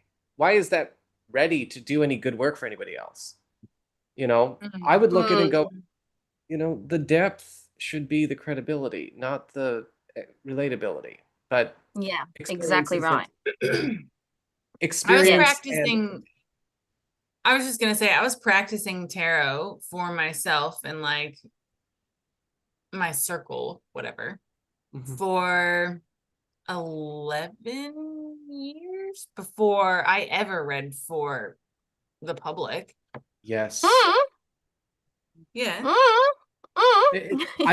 That's the thing. I started studying in 1997. I didn't even start doing readings for other people. And there was a shop here in town, just about 45 minutes north of Seattle. I didn't start doing readings for other people until I started making friends at that shop in 2008. Mm-hmm. And I didn't even get on you. Well, I was on YouTube before 2013, but I didn't go into business on YouTube until 2013. You do your soul searching, you do your practice, you earn your stripes first. And nowadays, it's kind of like stripes don't feel inclusive. This is all, hey, man, I'm just gonna say it. This is, so back in the day, we had a conversation about this, but I feel like this is the same thing in a different format, which is spiritual bypassing. You Hell yeah. cannot do it. Like you don't just get to go You from can't divorce the tarot from the arcana. Like you can't. Like Yeah. you cannot do that. Like you can't do that. You can't just pull a card and say, "Oh, the devil card, it's just a bad haircut."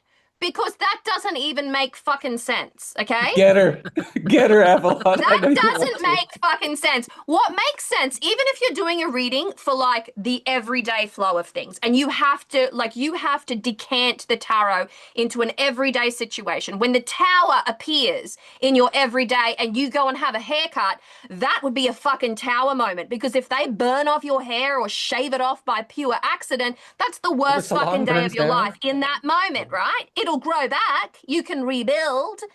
Yeah, That is not the devil. That's not the fucking devil. but Get if you her, had the get her, but Avalon. if Finish you her. had the devil and you were talking about a haircut, right? Like let's say that's the Are you topic. addicted? Are you addicted? Like, Right. I would be like, so you're addicted to your own vanity. Is the this a problem. fetish? Is it a I fetish? would Right. say I would say this is something that you think is going to look really good, and a lot of people are hyping you up to do it now, and it's going to grow out to It's look a like bad shit. idea. It's going to grow out to look like shit. It's only going to look Mhm. good for about a week, and then it's going to fall apart. Yeah, But don't that's get that. actually that is something though to think about. What a testament to a person's ability is not just to, of course, know the definitions or the mythology or the systems of the cards, because there's all kinds of different systems and all kinds of different tarot 100%. schools out there anyway. Not Um, according to modern tarot. Not according to modern tarot. It doesn't matter which system you pick, Marseille, Thoth, or Rider. It's all the same. That's the modern or Golden concept. Dawn or however, the thing is Yeah. that I mean, because I like having those debates though. Like I was having a really cool debate about the astrology correspondences to the court cards with somebody, because it's like, okay, well, for that person, they're very much, again, like Golden Dawn, Hermetic Lodge. So it's very much like, okay, the kings are the fixed signs and the queens are the cardinal signs. And I'm like, well, actually, for me, it's like the opposite. The queens are the fixed signs and the kings are the cardinal signs. Yeah. And is there a wrong answer? No, it's what helps you tap into you. But you What have makes to you sense? have to know, yeah, you have to have a foundation to do that anyway. And I think right Mm. now what we're dealing with is a situation where people don't want to do that because, again, experience and education feel exclusionary and they want to be included somewhere. And Mm. it's creating a lot of distortions around this art. Yes, well, this is the very reason why I've opened up a tarot study group on my Patreon, because I have a card slinger tier on my Patreon and I'm just sick of it. And I'm like, okay, let's break out the books. I'm not interested in being a teacher, but I can be a guide. Like, I don't have it in me. I don't have the archetype of teacher hidden in me in any capacity, but I can be a guide. I can let people peruse the books and I can tell them, but I think you should also think about this and this and this. And how does that fit into your model? I can guide them to get there. I can. I know that I can do that job because I've been doing it for a long time. But really, at the end of the day, where's the study? Where's the discovery in tarot? Right. Like, you Who's don't come hear up with about their that own? anymore. Who's come up with their own interpretations to add to the library of knowledge? Because that's the other thing. I think that if you are not contributing legitimate interpretations to the tarot, because you are working with your own spirit, whether you are talking about your spirit, your higher selves, your gods, your divinities, your goddesses, you are also contributing additional information to the egregore of tarot. And if a person Mm, is not doing that, or they're just making shit up as they go along and then calling it intuitive, which is the ultimate cop out in a lot of cases, you have a situation where there is no real work being done. I want to come back to something you said, Avalon, about guiding, because that kind of, I don't know, it just kind of set off a bell in me. okay. So I want to talk a little bit about these tarot readers and the idea of, well, the ego around being the reader or being the guide. Because recently I've had to start being very, very clear with people. You are not getting my guidance when I am doing readings for you. You are getting my talent. I am not your life coach. I am not your therapist. We are coming in together. I'm getting in the information at the same time as you. But this impression of these people coming in as guides, like, I need your wisdom, Nico. No, it's not my wisdom. I don't even know what we're talking about yet. How could I be providing wisdom? But you have a lot of these really narcissistic people getting foisted up as that. Share your thoughts. I I think that I think what you said originally about if you watch a good or competent tarot reader, you will eventually learn how to do tarot. You will eventually learn how to read tarot. I think there's a difference between that and the share your wisdom. And I think you are absolutely right. When I lay out cards, I do so in the most unique way. I open up sacred space. I anoint my hands. I ring bells. I do rattles. I call in my Orisha. I call in all of my ancestors. I give homage to my grandmother at the start of every single one of my fucking readings. And then I open up and lay out the cards. That's 10 or 15 minutes before I've even touched a deck. And when I lay out those cards, it's the very talent that exists inside of me. It's the hours of study. It's the many books. It's the personal experience. It's the conversations that I've had with other readers that truly shines in that moment. I am good because I have trained myself to be this fucking good. Like that's hours upon hundreds of thousands of hours worth of reading the cards, comparing it to literature, finding the wisdom. Like I learn from everyone and I learn from life. This is how I like to go about it. And many years ago, Nico, when we were originally doing Spread This Witches, I remember you said something that has stayed with me to this day, and I have included it in my tarot reading.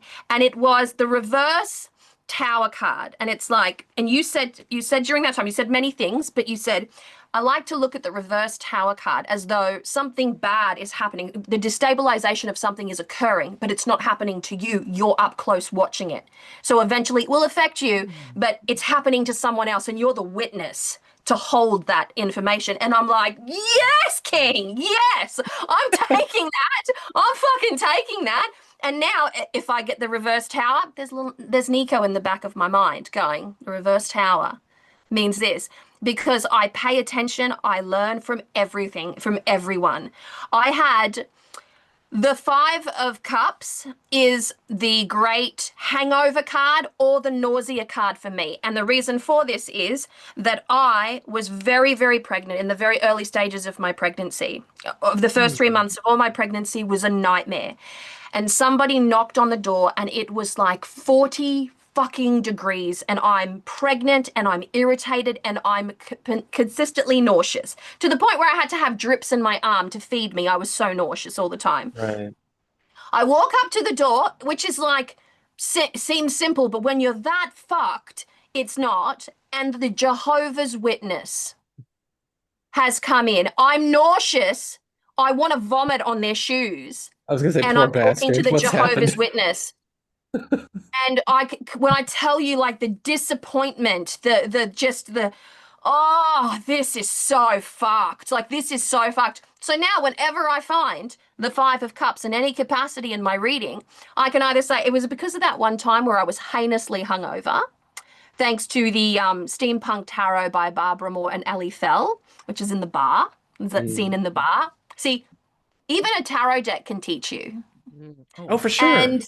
And then your own personal life experience, like they add to the various layers. And it's how you can place that experience. A good reader, a proficient, competent reader can take this one little situation that happens and assign that to a card. So in the everyday, you have an everyday meaning because you can have hundreds of keywords for a single card. You can have many concepts and ideas and metaphors for a single card. But when your own personal life experience is also woven in there, it's no longer this separate thing to you. You are a living, breathing channel to the tarot. And in that space, you are the star. Like you're the fucking talent. There is no separation. So that's But my you're 2 not cents. right.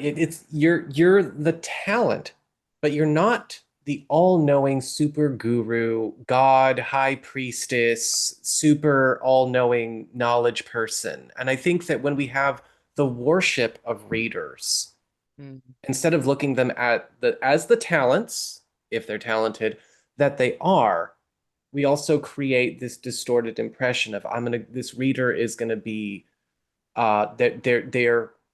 they're the God incarnate. They're the Messiah returned. It's this messed up idea. The one.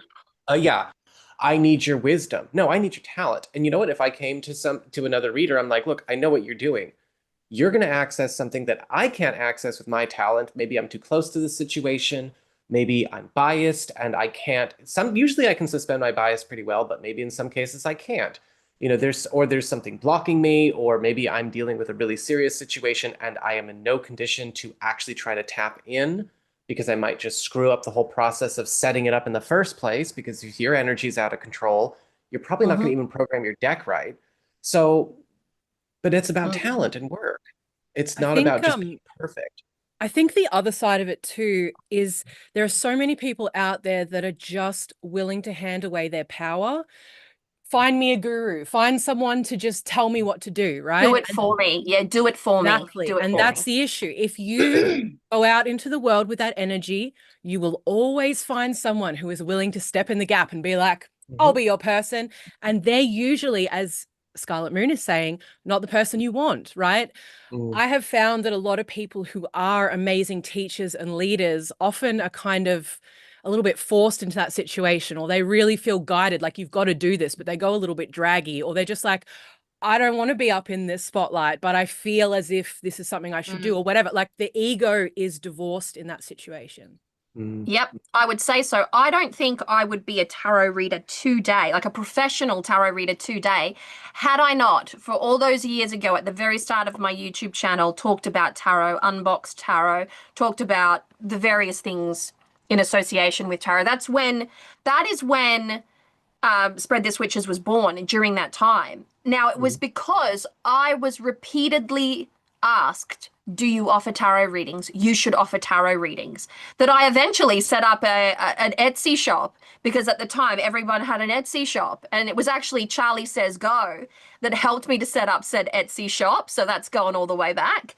And you know, just the memories of it. And I just remember those early times where it's not like I felt awkward doing a reading, because it is the most natural experience for me to shuffle a deck of cards and to lay out and then to just extract the meaning in association with all the cards, right? It's the most natural experience to me.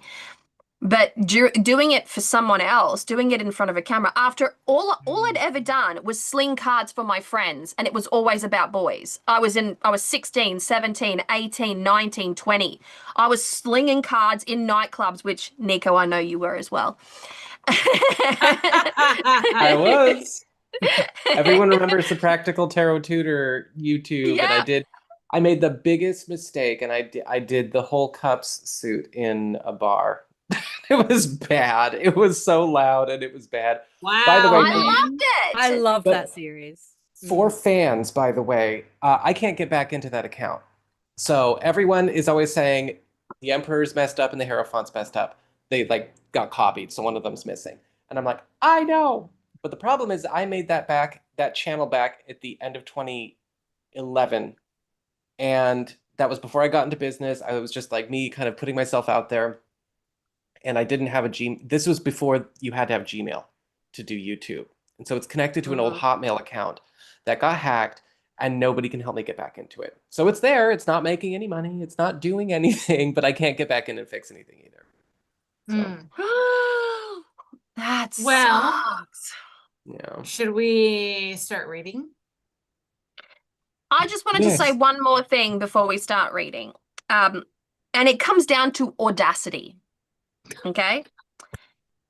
Okay, I'm going to explain to you a situation that is absolutely audacious, right? So chances are, if you have manufactured a tarot deck, if you are the author or the creator of a tarot deck in the last 5 years, then your tarot deck has been bootlegged in some capacity and is being sold on Shein or Temu for like $5.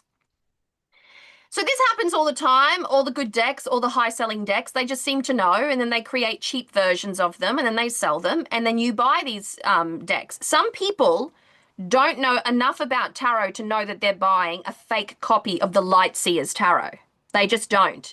I've seen the Lightseers Tarot being sold absolutely everywhere, and each time I do, I used to tell Chris Ann, but now I'm just like, what's the fucking point? It's everywhere now. It's everywhere. Now, here's the audacity.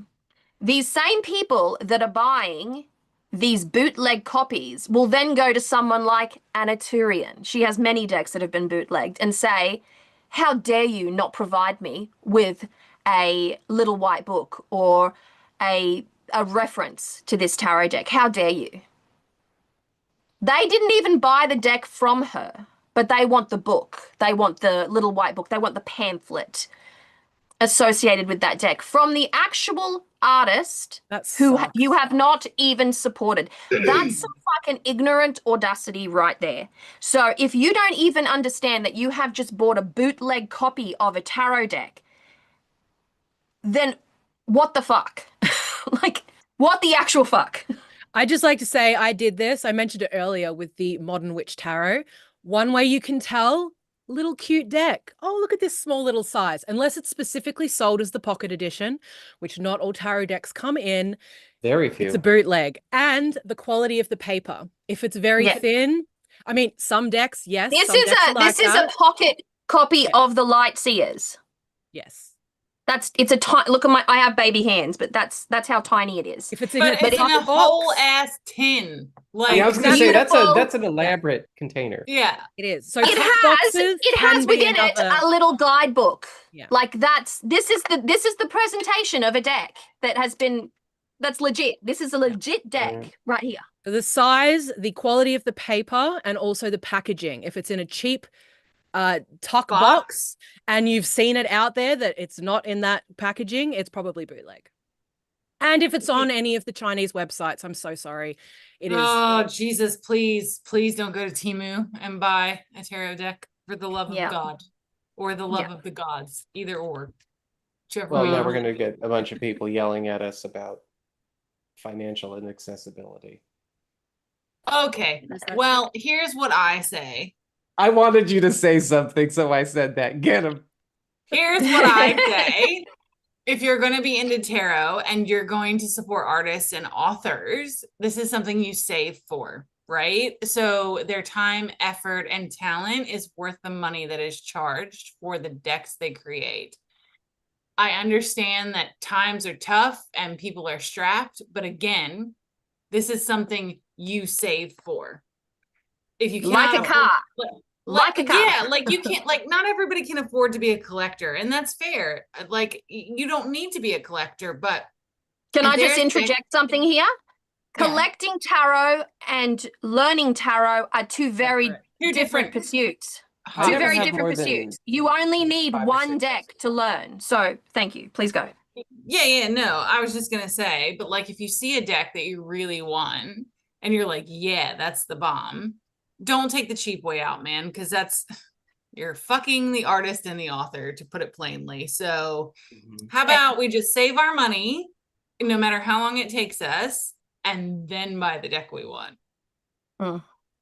Exactly right. It's worth actually, I think there's something, let's de-influence people here a little bit. It is normal to save up for a tarot deck. It's normal for a tarot deck not to be in the budget this month or this first 3 months. It's normal to save $1, $3, $5, maybe $10. It's normal to do that. It's normal to save up for the things that are important and that you want. You have to save up sometimes for a guitar or a musical instrument of some description. You need to save up for a great many things.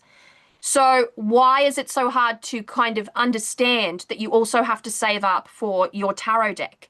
Like my first tarot deck, I walked past it for months. I knew my birthday was coming up in May. I saw it in October of the year before. I waited that long, and in the end, my first husband bought it for me as a gift, but I had the money, so I spent it on booze.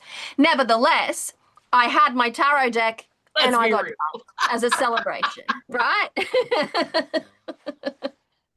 But it's a beautiful thing. I think it's such a noble goal as well. Like when you save up for something, because I don't believe in borrowing, I don't believe in debt, I don't believe in any of that.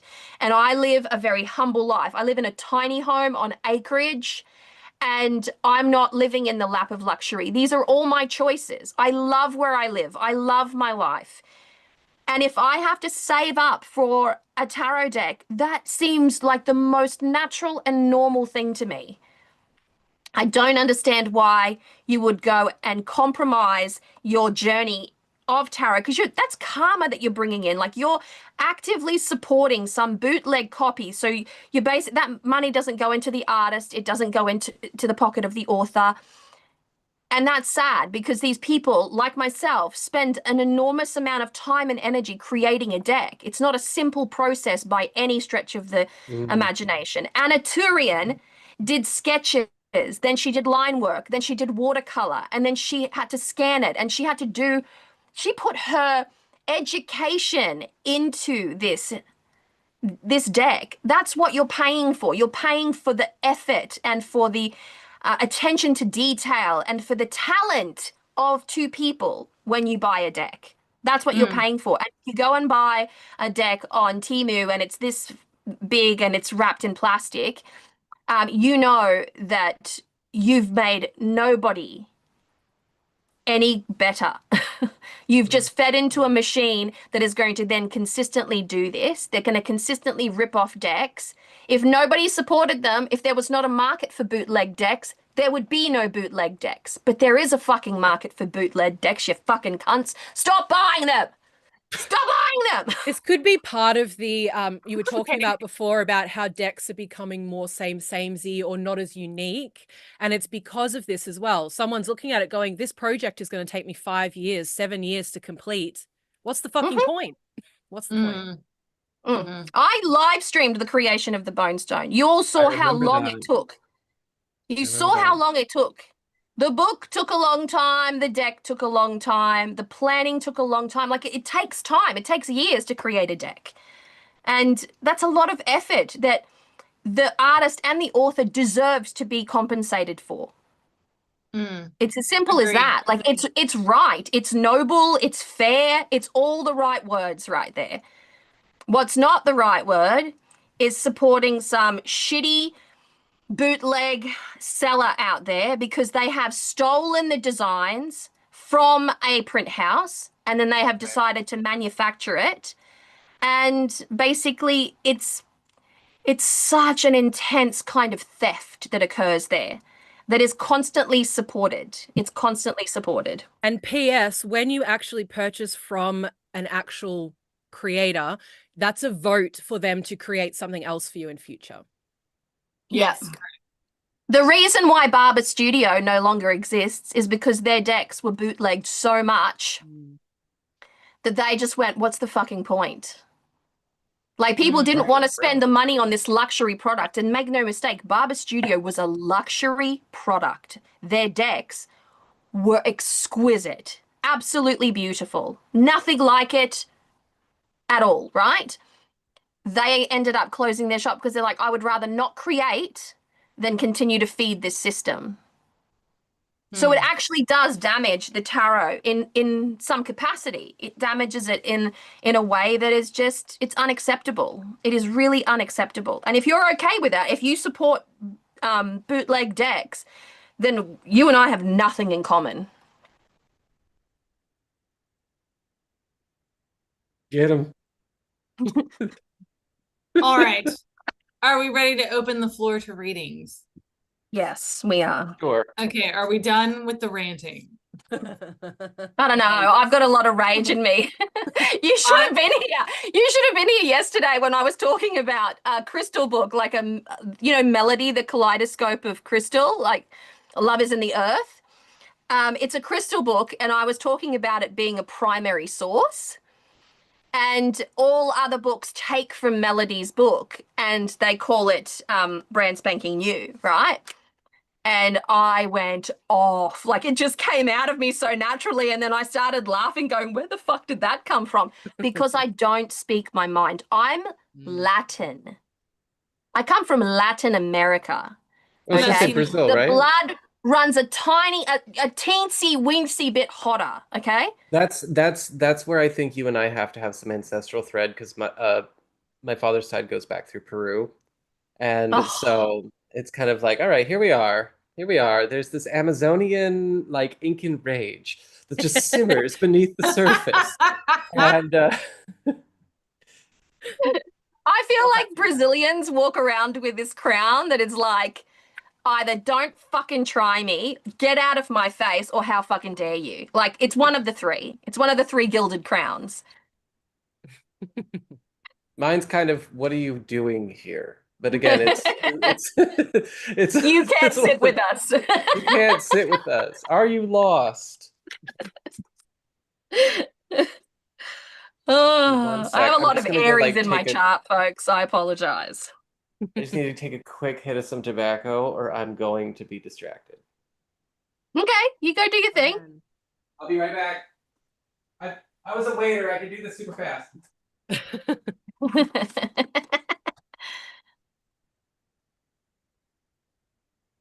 We have 24 beautiful people watching right now.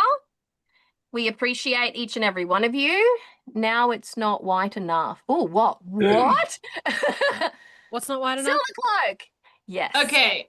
If you have a question for a reading and would like us to do a stack reading for you, put it in all caps so that we can see your question. I For like sure. that name, a stack Exactly. reading. Yeah, that makes sense. Yeah. Hmm. We've called it that for Jesus, how long? So When Yeah, did it's when was the 2012 we originally created? maybe. STW 2014. caps lock, No, please. because I think I was pregnant with Caspian. That was a So hot it would have minute been ago. 2013.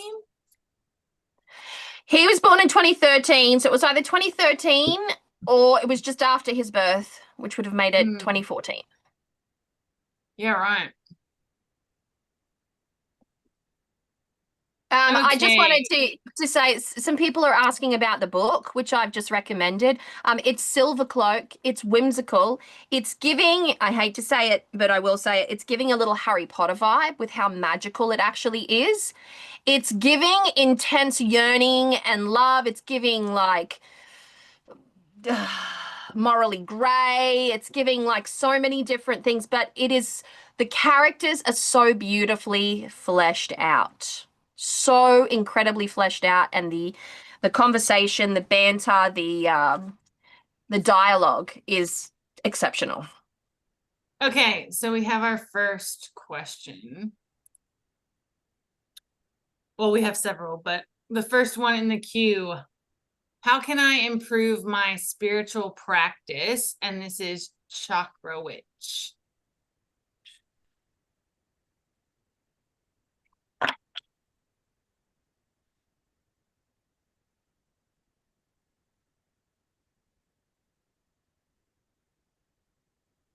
Hmm. Oh, okay. I'm lost. Just wait.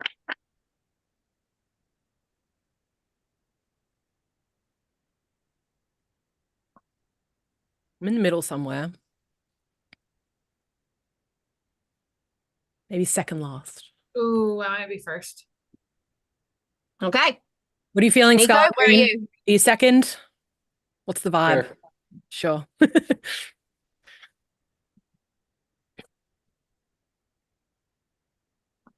All right. You ready? Do you want me to start?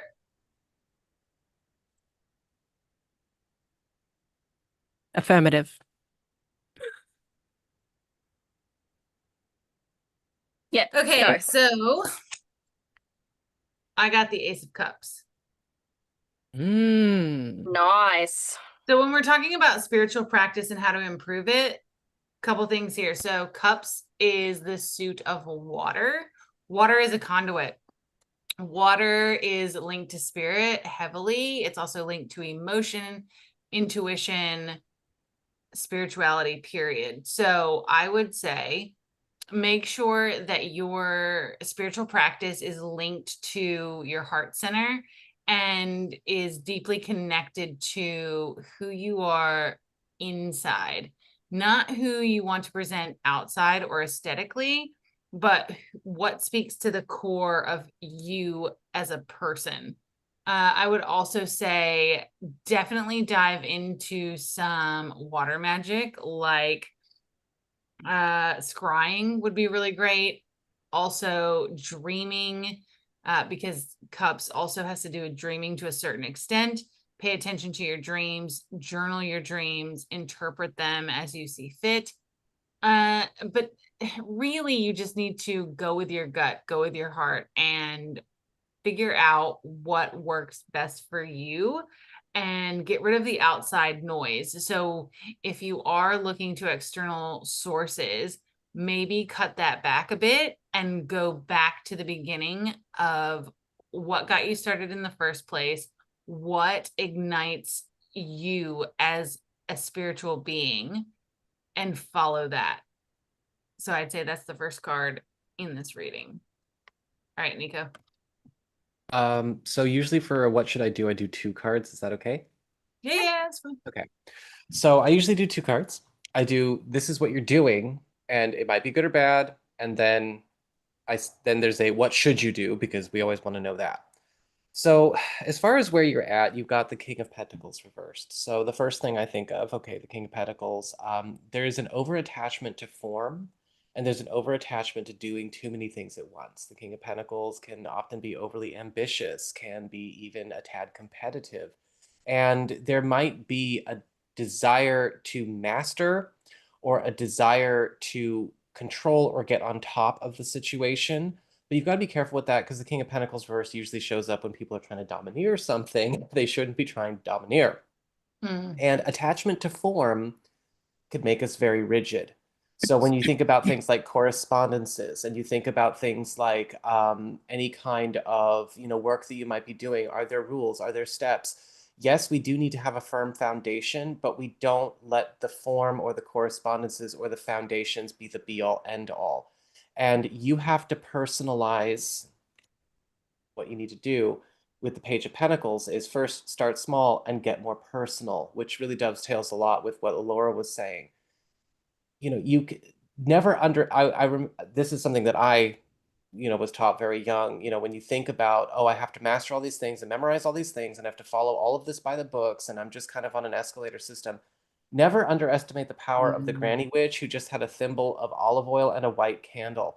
You can make anything happen that you want if you form an intimate relationship with the magic itself. Do not get attached to form for its own sake. If you can break that habit, you're going to do really good. Here we got the 10 of Cups. You can see that. And this is actually from Anna Turin's one of her other decks, if anyone is interested. I love the black and white. Beautiful. So here we have another Cups card that's come up. So as Laura said, I've got notes here too, people. I'm so sorry, but like this brain is not braining. So we're doing what we can do. So conduit, spirit, flow is what I really got here. So there was that over attachment to form and rigidity that we saw here. And then the advice was to make it more personal. And I really feel like this card is saying to pursue joy, seek joy.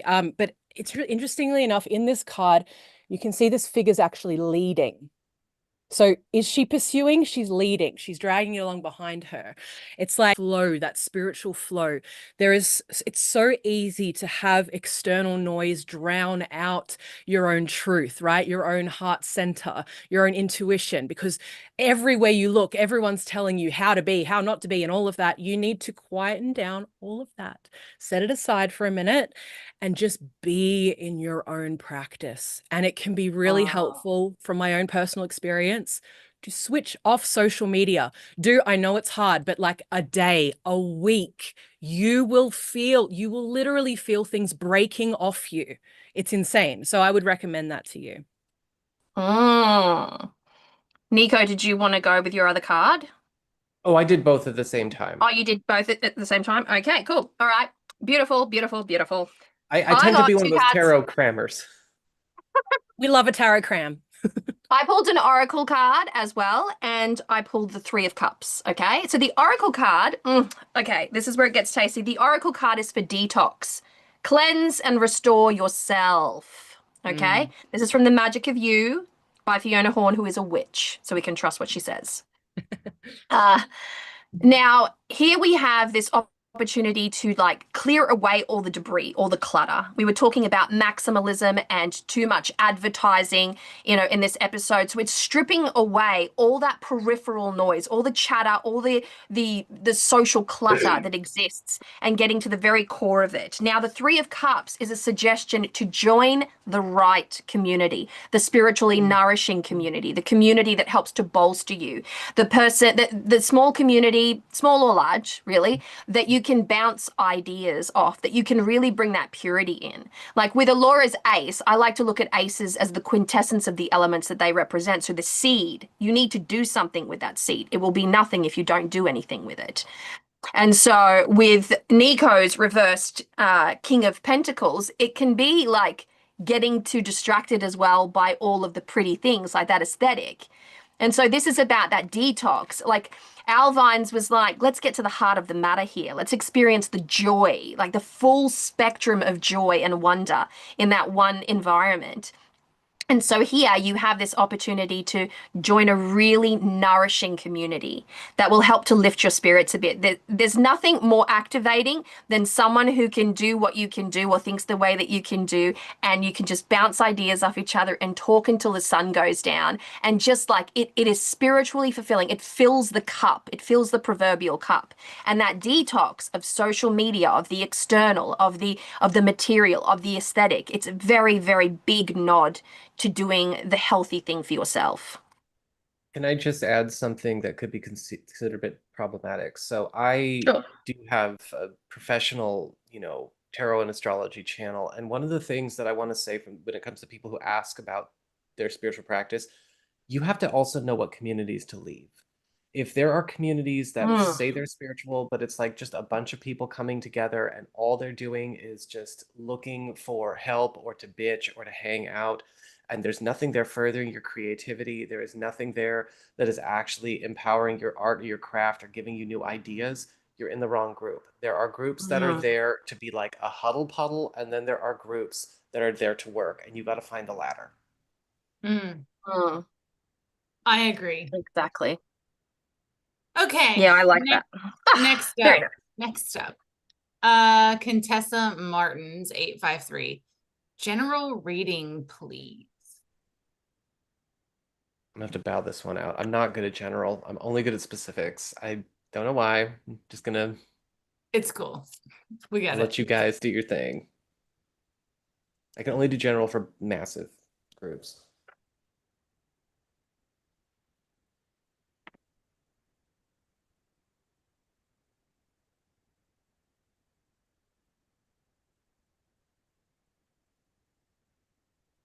See, not one card has fallen out.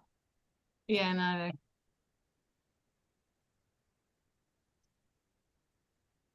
Maybe a bit of an energy block. Ooh. Okay. I got mine. I got one. Yeah. Who's I first? think I'm last. I can go first. How do you know? She's that good. Okay. So I got the Ace of Cups. There's my ace. There we go again. So with the Ace of Cups, we're talking about the realm of feeling, imagination, intuition, or psychicism, if you will, and the internal landscape of feeling. And so here we have the quintessence. Again, I'm going to repeat what I said previously. This is a seed, the very seed, the quintessence of the element in which it represents. Here we have water. Water is the conduit to the divine. It is expressed through the realm and the lens of feeling. What you're talking about in this, you've asked for a general reading, but it's asking you to be more emotionally attached to what it is that you truly want here. It's asking you to define what you truly want. It's asking you to reach out and grab it and then settle with it, settle into the bones of it a little bit and experience the feeling and the gravity that comes from a true desire, a want, a need. That's an anchoring kind of energy. Then I pulled a card from the Connected and Free Alchemist Oracle, and this is about decisions. And so this is about you making the decision to commit to something that is deeply nourishing, that is emotionally uplifting in some capacity, but could also be emotionally challenging. It's about committing to that emotional journey. And so that's what I have. That's what I have. Mm. Oh, that's so interesting. Okay, so sorry, I'm like trying to write notes and go crazy. Here we go. We've got the Wheel of Fortune here. Got this Oh, I Wheel love of that card. Fortune, That's isn't it beautiful. cool? Now, I just want you to see this detail because like my eye is being drawn here in this card, okay? In this reading. So, it's important for you to have this little bit of focus, right? As Avalon just spoke about. And I feel like doing that is going to open up a myriad of opportunities. So there's this space that you're moving into where things are maybe in flux, moving around, not as stuck as they were. That creates opportunity for incredible growth and manifestation. I know we don't like that word, but there it is. So if you can Spellcraft. if you can direct that a little bit, right? So you don't want to go there and just be like, whatever, it's fine, like, whatever, right? Because we never like whatever. When whatever comes, we're like, I didn't really want this, right? So having your intention placed here at the start, but not as like a set goal, as a flag marker, right? As a movable goal. These are the things that I feel that I want, that I feel drawn towards, that I know in my heart are for me or whatever. I just feel an inkling towards them. It doesn't really matter, right? Go after those things because you've been given that flag marker for a reason. That's the direction to go. It doesn't mean that your eventual path is going to end up where you think it will.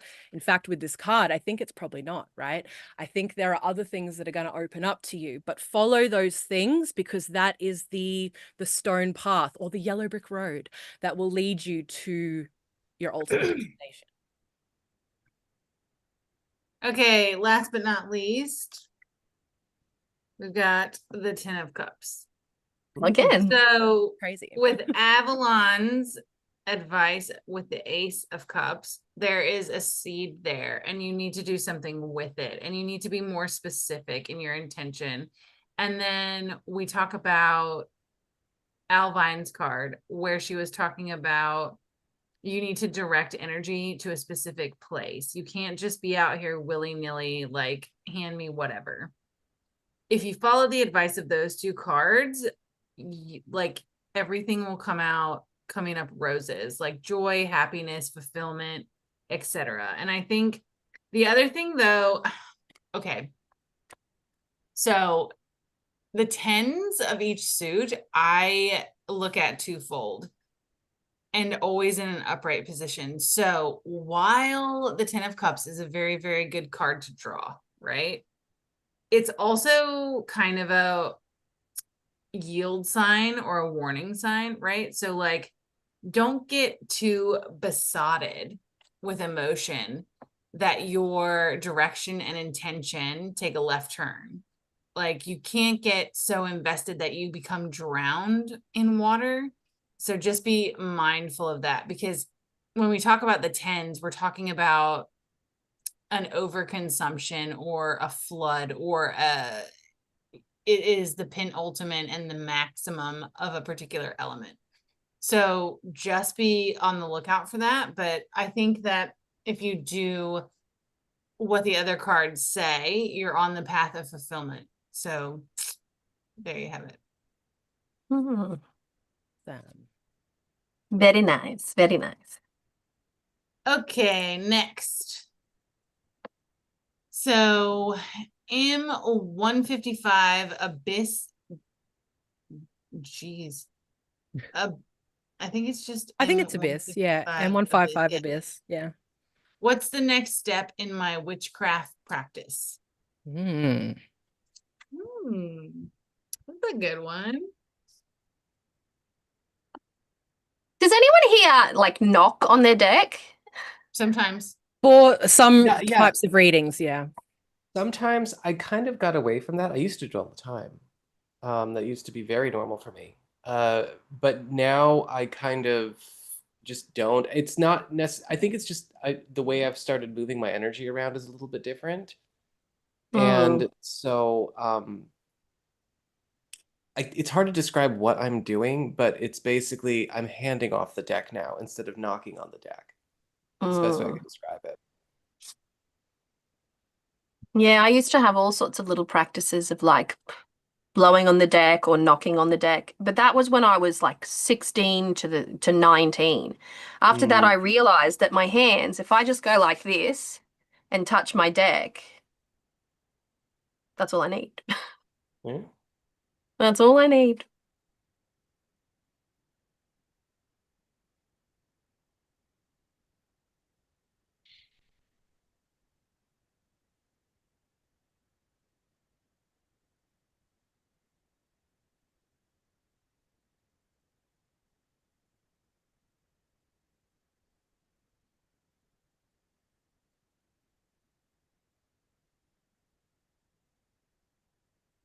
What was the question again, Alora?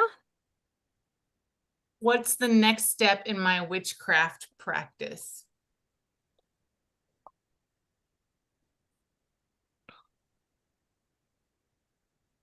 I'd like to go first. Okay. I'm Just down. before we start, if anyone else has any questions, if anyone else wants a reading, pop them in all caps in the chat. Good work.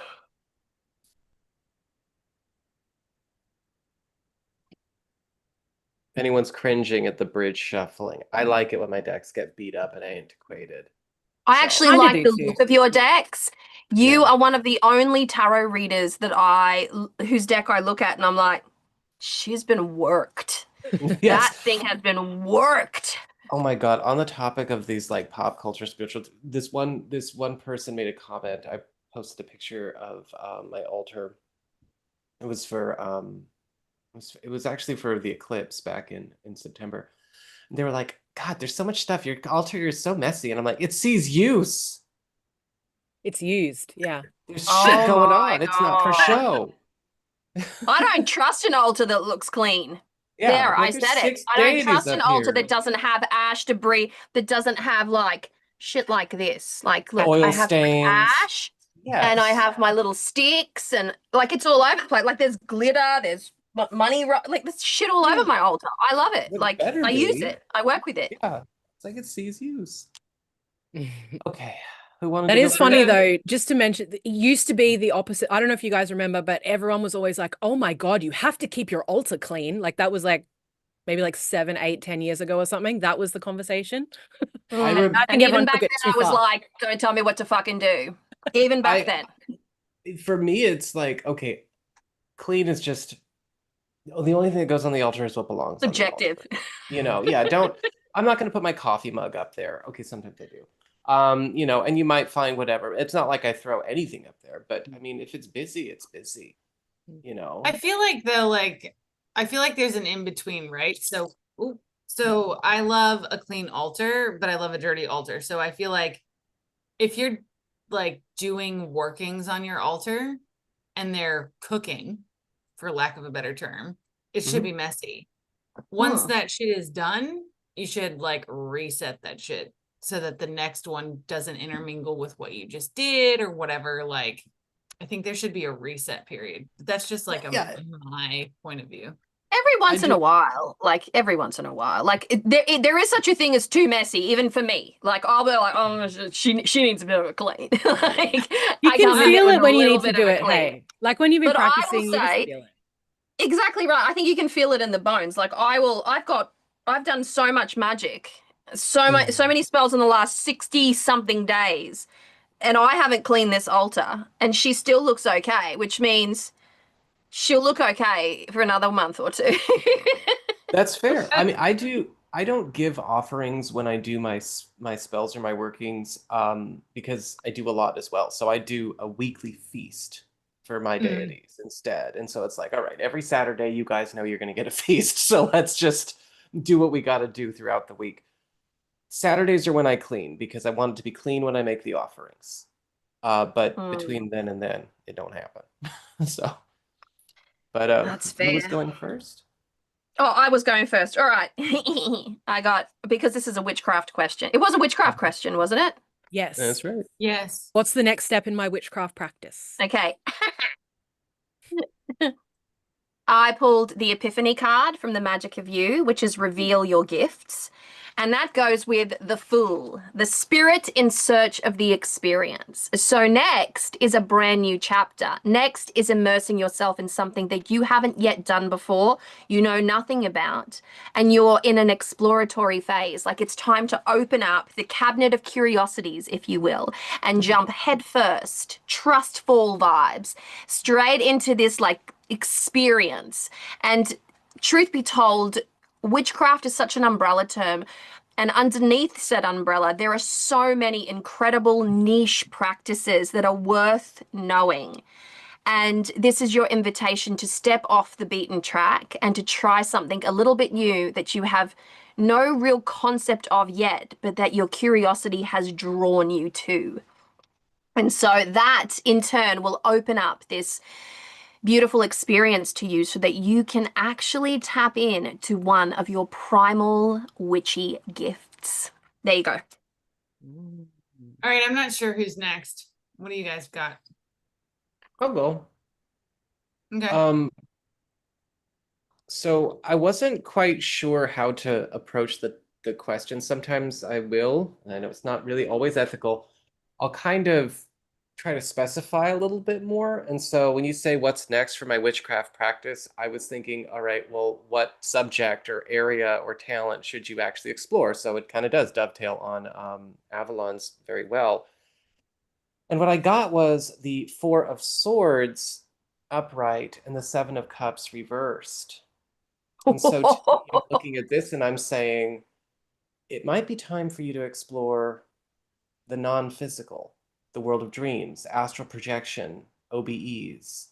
Because the Four of Swords, of course, is all about rest, but it's also the card of meditation. Also, interaction with spirit, again, without form, without moving the form.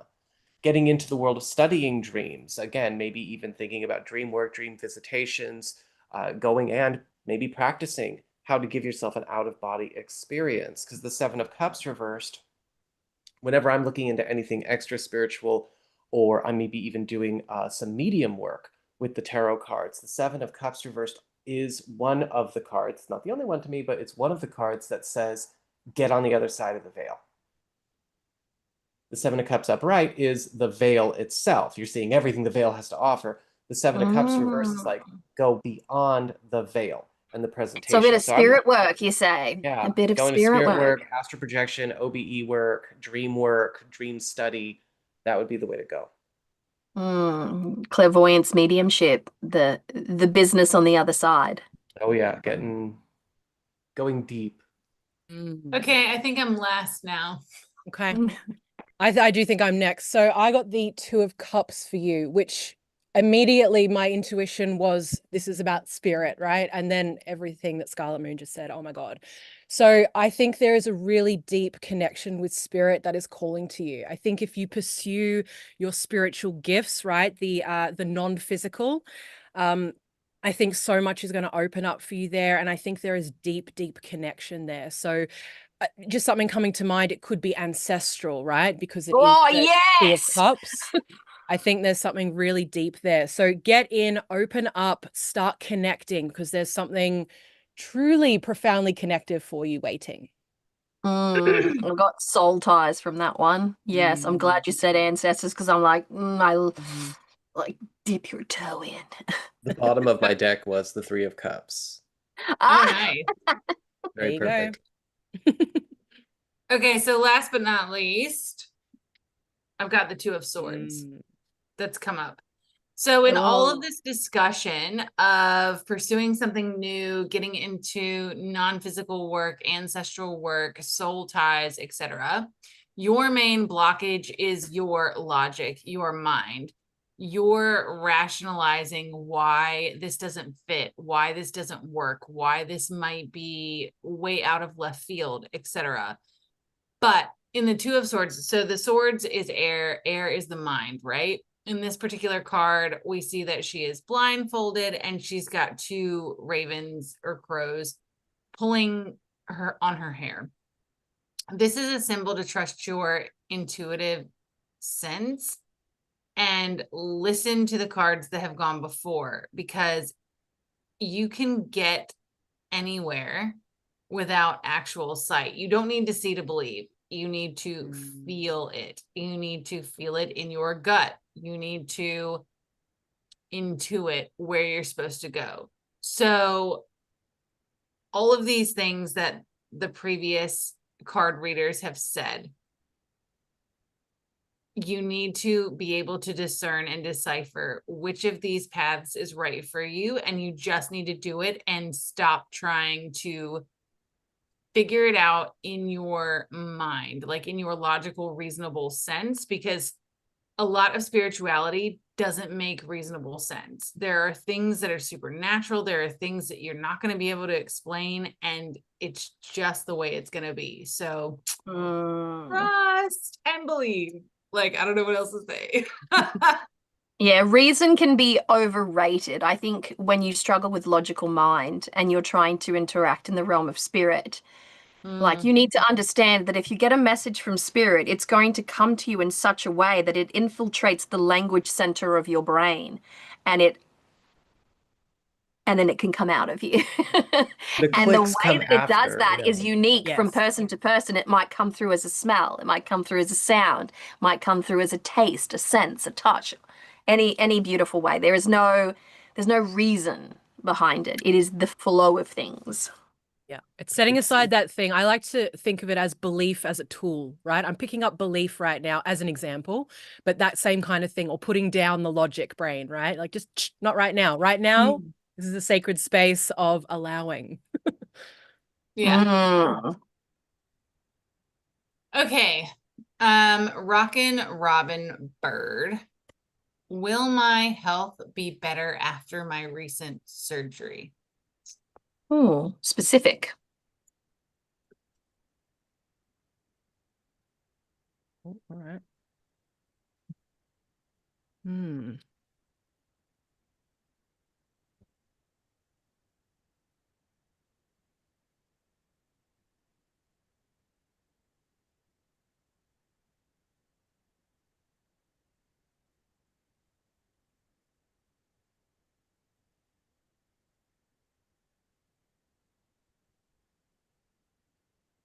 Oh, wow. Someone just did a super chat. That's the second one for today. Oh. Very sweet. They loved their reading. You're so welcome.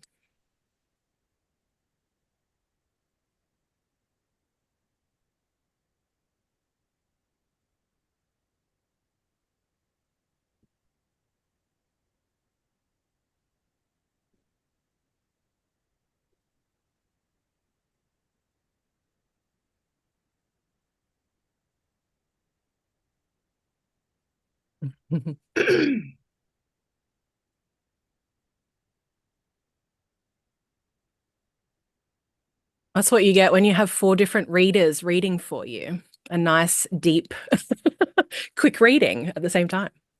Mm. I love stack reading. It's so good. Mm. The flow of it really is incredible. Like it's very cool. It's very weird. It's very odd, but it works. Like I can't It's explain amazing. it. Mm-hmm.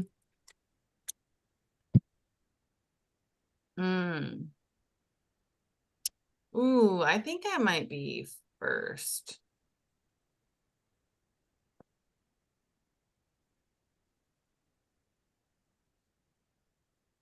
Okay. I don't know. What do you think? You go first. Go with your vibe. I can, Go with that. I can be in the middle. I think I'm somewhere in the middle. Sorry, I had to go turn something off. All good. Oh no, you're good. I could go first if you guys are fighting over it, or All right, what do you got? I figured I would just like go. So I think actually you're going to recover quite quickly. You've got the Three of Cups upright as far as what's basically going to go down. I feel actually with the Three of Cups, you're probably going to recover a lot faster than estimated or anticipated, at least where it counts. But you've also got the King of Wands reversed. And so I feel like what's going to end up happening is that you're going to have this huge burst of like quick recovery with the risk of over leveraging it, right? Just kind of going into the high energy, going into the, oh, I feel so much better. If you're supposed to be resting and recovering for 6 weeks, but you feel better in 3, it's really easy to push your luck. So I'm going to say the answer here is good. You're going to feel better. Yes, you are, but don't be an idiot and compromise your healing because you're only focusing on how good you feel. Because things are going to be good, but it's really easy to be screwed up because you're just thinking about how you're feeling. I like it. May I go I next? do you want to go next? I was gonna say, what do you got? I've got 4 of Cups and an Oracle card. I've got 9 of Cups. No, sorry, 9 of Wands reversed. And I've got the Knight of Pentacles. You should be last then, Alora. Okay, keep going. All right. I've got 4 of Cups and the Oracle card of Resistance. So I'm going to double down on everything that Nico just said. This is a time to be lazy. I like to look at the 4 of Cups as like, look at you, you lazy little thing. Like, I love that chilling card. out. It's just like you have opportunity in this laziness. Like there is just like in this card, fish are literally jumping in his boat. He's having the most relaxed time. So it goes to show that by relaxing, you will reap the rewards. And by being restful and still. And the Resistance card is somehow very closely associated to Nico's reversed King of Wands. It's resisting that urge to do too much, to accelerate the healing process before you are truly ready. Like this is a big sign to not push yourself. So that's what I've got. And I would say mine is a reiteration of that. So babe, you really need to hear this message. Don't do too much. Relax, chill. Don't push yourself. I think as well, just like allow yourself to be where you're at, right? Like we're always in such a hurry to like be at the, you want to be recovered. Like I'm done with this. I had my surgery. Let's go. But there is this real call to just slow down and be with yourself. Don't push forward because you could end up in a stage where like this is quite a damaged looking individual when he's upright, right? We don't want to get into this state. So go slowly with yourself, give your body everything it needs, and try not to over-identify with your ego in this process, because I think that's the real issue. Feel instead into your body, right? Into your spirit. What does that need? So instead of going, what do I need?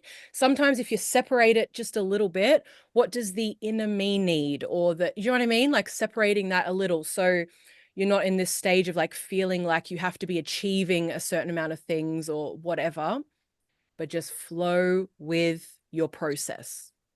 And to round it out, so Knight of Pentacles. So if you look at this card, right, there is a dude, there's a horse, there's a bunch of pentacles. So Knight of Pentacles. Pentacles is earth. Earth is resources. Earth is also very slow moving. It is the slowest moving suit in the tarot. Earth is very slow, but it is steady. So Knights are also messengers. So I think in this instance, we're talking about a messenger that is bringing health, because health is also represented by pentacles, but slow and steady wins the race here. I think it's really interesting that the knight is actually not mounted on the horse. He is leading the horse, and the horse is having to overcome these pentacles. It can't just gallop off. It has to take its time. It has to be steady, intentional, and it has to follow the knight, who is giving the horse basically instruction by not being a rider, but being a leader of the horse. So you know that old saying, like, you can lead a horse to water, but you can't make it drink? In this case, the knight is absolutely leading the horse to water so that it can drink. Like, there are instructions, there are all of these things that you have to do. And in order for you to feel better after your surgery, you have to do all of those things. Yeah, I mean, it kind of just rounds out what everybody else said. Like, slow down, take your time, you will feel better, but don't skip any steps in the process, for sure. Oh, beautiful. Beautiful. The vibe is fucking good, folks. The vibe is good. Oh my gosh, guys. I'm kind of fangirling. Why? Angelo Nazios. Hey, Anybody, cutie. anybody recognize that guy? I recognize. You should I bring him on. do.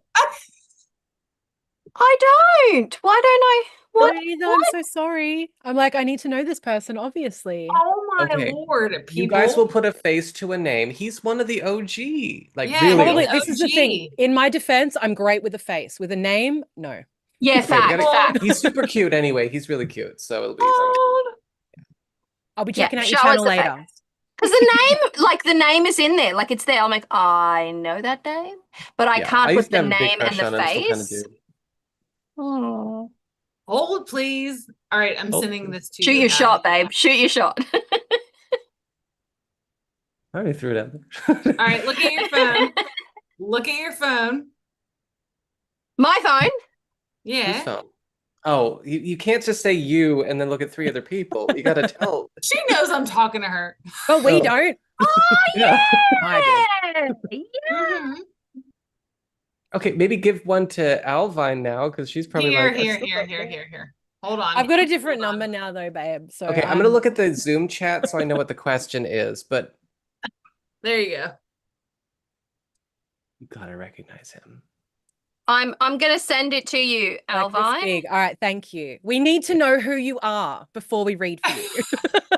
Okay, so Angelo Nazios, will I be offered the job? And if yes, will I get the salary I'm looking for? Mm.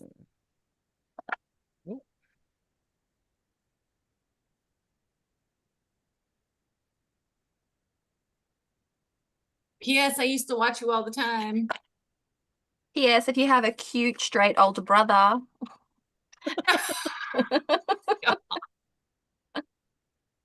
I don't know Avalon out here Angelo, so hoeing. now I'm excited to find a new friend. Okay. I'm actually, it occurred to me that I'm in dad territory now. Like I need a daddy. Like, Yes, bitch. Damn. Yes, I stepped into that about 5 years ago, and I'm like, oh God, like I've been missing out. And now I'm like the younger men. I'm like, ugh, babies. I'm not interested. Be a man with a beard, you know? Yes. Ooh. Mm.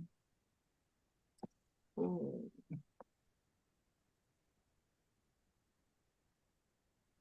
Ooh, yeah, okay, cool.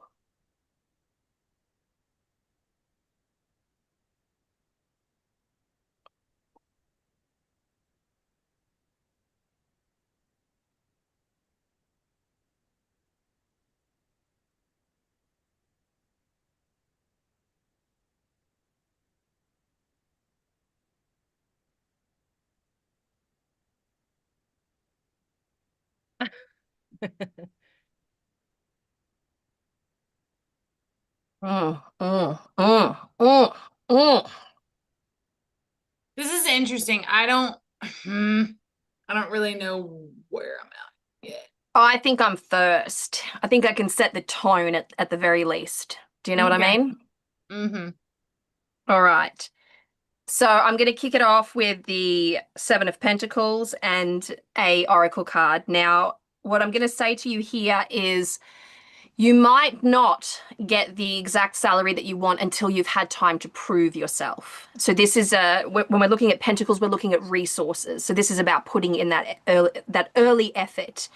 The Oracle card is everything in perfect balance. So this is about timing and about effort. Deliberate, conscious, precise, focused effort. If this is what you want, I would 100% say yes, go for it. But it might take you a minute to see that financial return. But when it does return, because we're talking about resources here, it's going to be within the realm of balanced with your talent and with your abilities. So you might even end up with slightly more than you were hoping for. All right, Alvine, what do you have? Yeah, I think okay, so I've got the Three of Swords, and we can say that reversed, right? Mm. So I think there's like maybe something within that's kind of holding you back, or maybe there's some kind of mental work that needs to be done behind the scenes here. I'm feeling like perhaps there's some limiting belief or just something not open as it could be. Um, There is like, I just want you to see this detail in this card. It's so beautiful. Look here. She has a heart, sorry, a bird-shaped hole in her chest. And then there's the little bird. Look right here. So That's I think beautiful. it's so beautiful. Yeah, I think there's something about like really getting in touch and being clear with what you want, your value. Oh, I think that's it. Something with value, right? Perhaps there's something limiting around that. So stepping into a space where I almost feel like I don't know if you're magical as well. I assume you probably are being in this space, but like a cord cutting here, cutting some stuff off on the internal to make space for. That's what I'm feeling. Okay, it's my turn then. So I have the devil. Let's come up.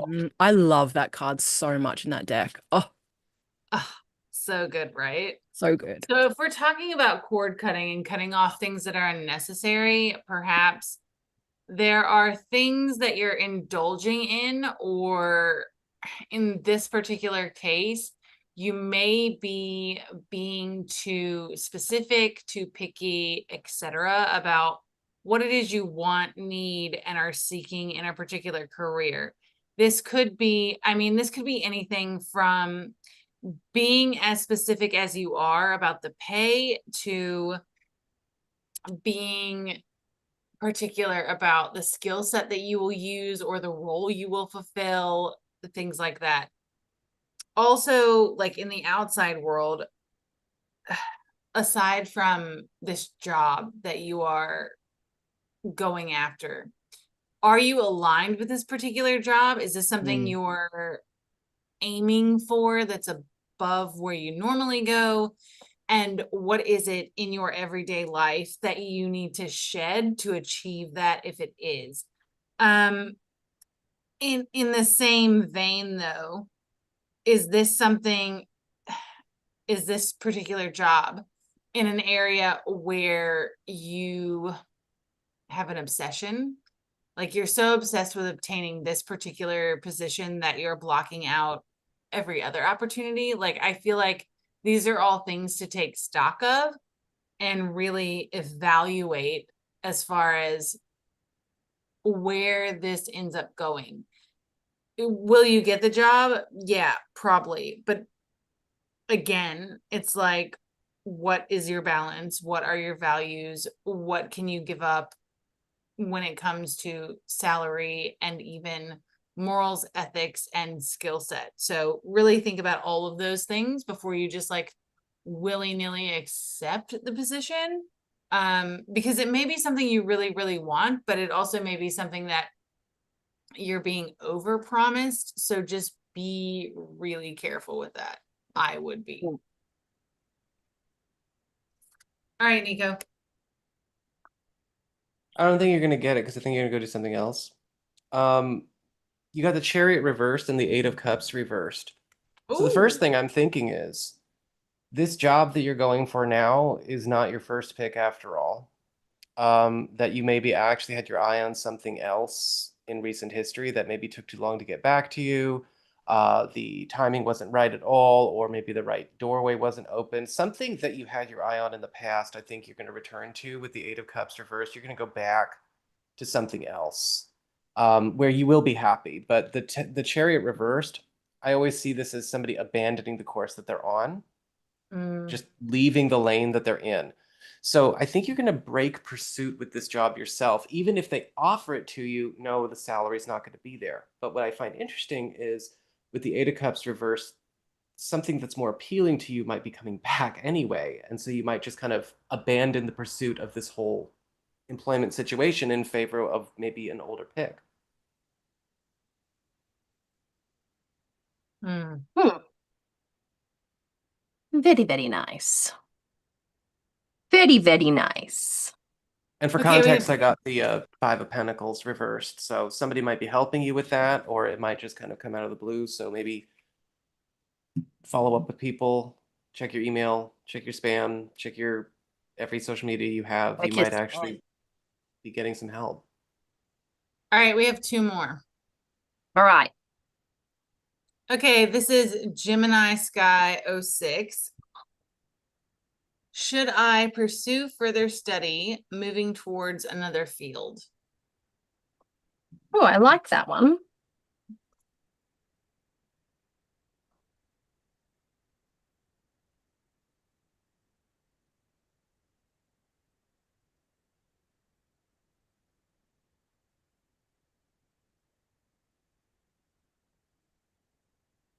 All this shuffling and not one card has jumped out. Ooh.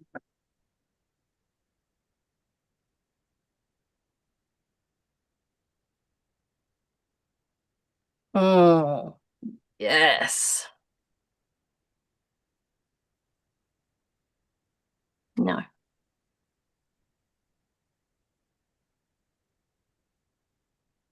I might be first. I don't know. I actually just said that too and then realized that I'd muted myself. I can go last.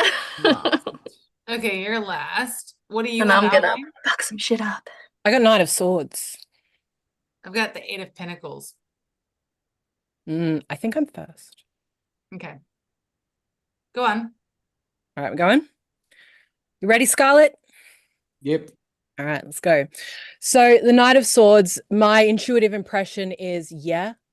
So you've got the Knight of Swords here, who is a mover and a go-getter, right? And of course, the swords is all about intellect, the mind, study.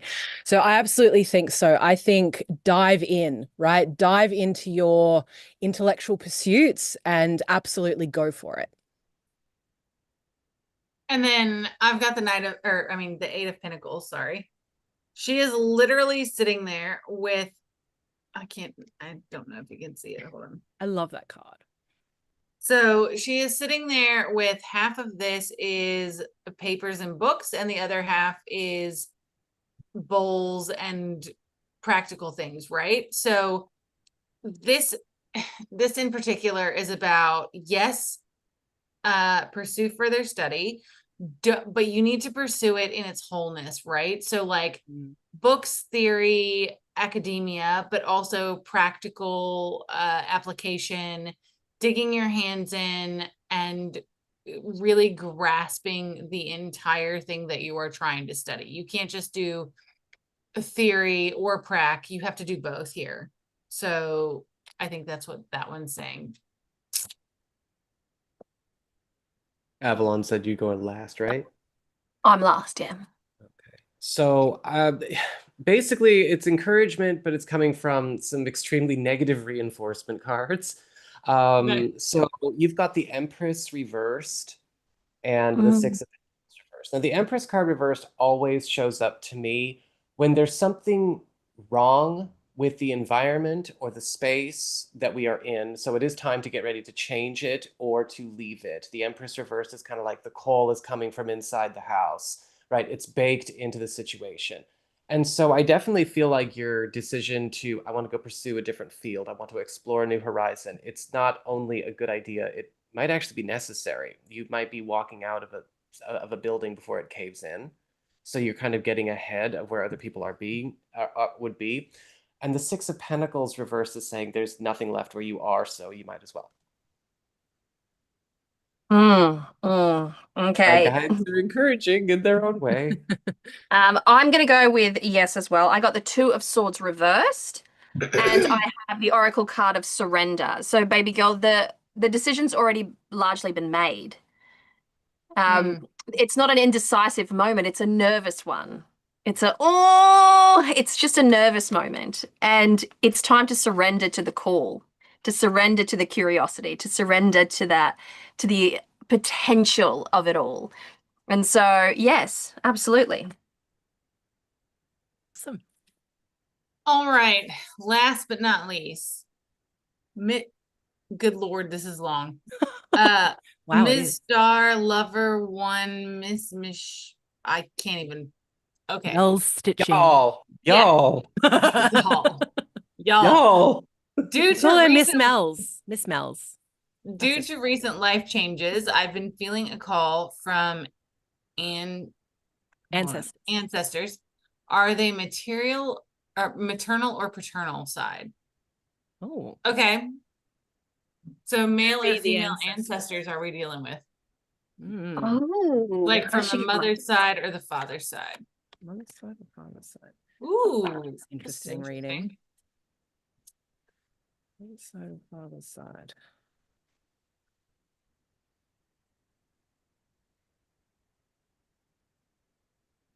Hmm. Hmm.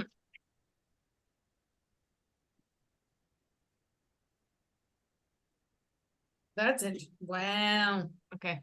Hmm.